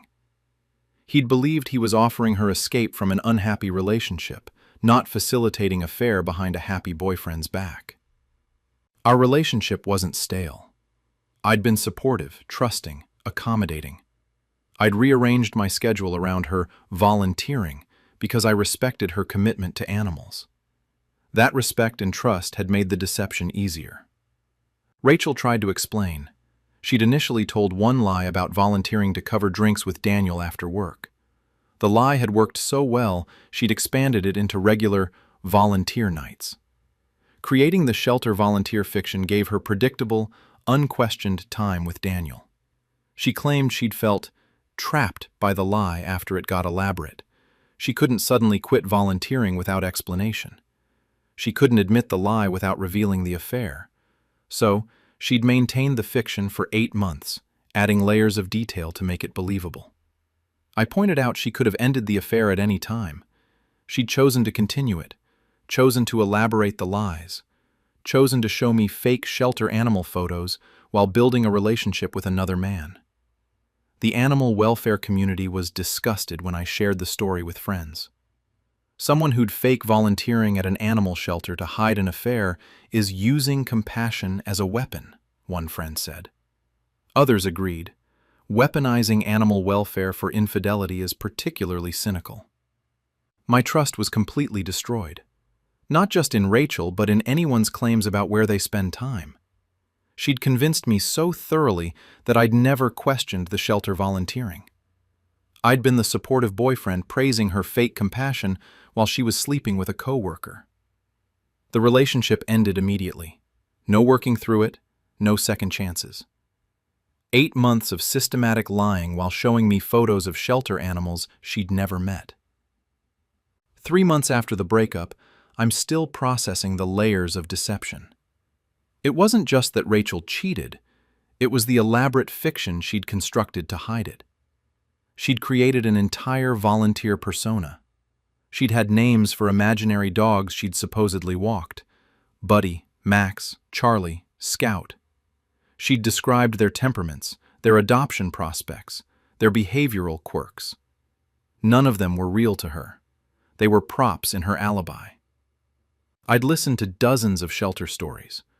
Rachel would come home and tell me about her evening, which dogs had gotten adopted, which cats were still waiting, what behavioral training she'd supposedly helped with.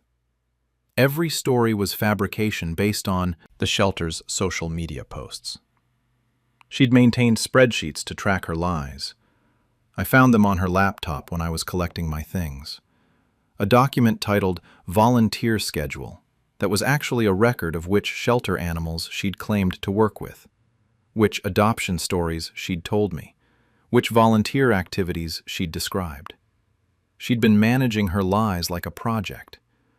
The spreadsheet included notes like, told him about Buddy's adoption on 3/15, and mentioned senior dog Max on 3/22, and described socializing Luna on 4/5. She'd tracked her fabrications to avoid contradicting herself. Daniel and Rachel's relationship ended quickly after exposure.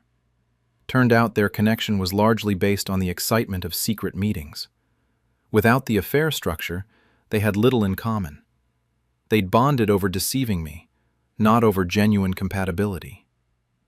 Rachel tried to apologize multiple times, said she'd gotten caught in the lie and couldn't find a way out. Said she'd cared about me but had been confused about her feelings. Said the affair didn't mean anything compared to our relationship. But she'd maintained the deception for 8 months. She'd created spreadsheets to track her lies.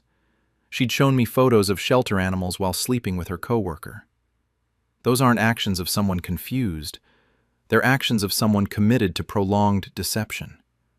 I actually volunteered at the real animal shelter for a few weeks after the breakup. Felt like I needed to do the work Rachel had pretended to do. The volunteers there were kind when I explained why I was there. One said, "At least something good came from her lies. We got a new volunteer." Dating again now, but I'm more careful. When someone tells me about their activities, I ask more questions, verify more details.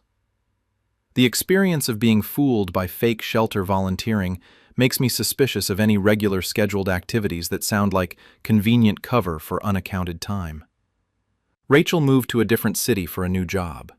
Probably easier than staying in a place where people know she faked animal shelter volunteering to hide an 8-month affair. Sometimes I see the shelter's social media posts and recognize animals from Rachel's fabricated stories. Buddy, the golden retriever, was adopted, but not when Rachel claimed. Luna, the shy cat, exists, but Rachel never met her. Max, the senior dog, was a real shelter resident, just not one Rachel ever walked. She'd borrowed their stories for her deception, used real animals' narratives as props for her affair alibi. 8 months of fake volunteering. 16 evenings per month she'd claimed to work with shelter animals. Dozens of fabricated stories about dogs and cats she'd never met. Numbers that tell the story of weaponized compassion and systematic deception disguised as animal welfare. Single now. Wiser about believing convenient volunteer schedules. Supporting the real shelter with actual volunteering. Rachel's elaborate fiction destroyed our relationship and her reputation. Daniel lost interest once the affair lost its secrecy. Both of them gone. Real shelter animals helped. Truth exposed through volunteer recognition photos. That's enough.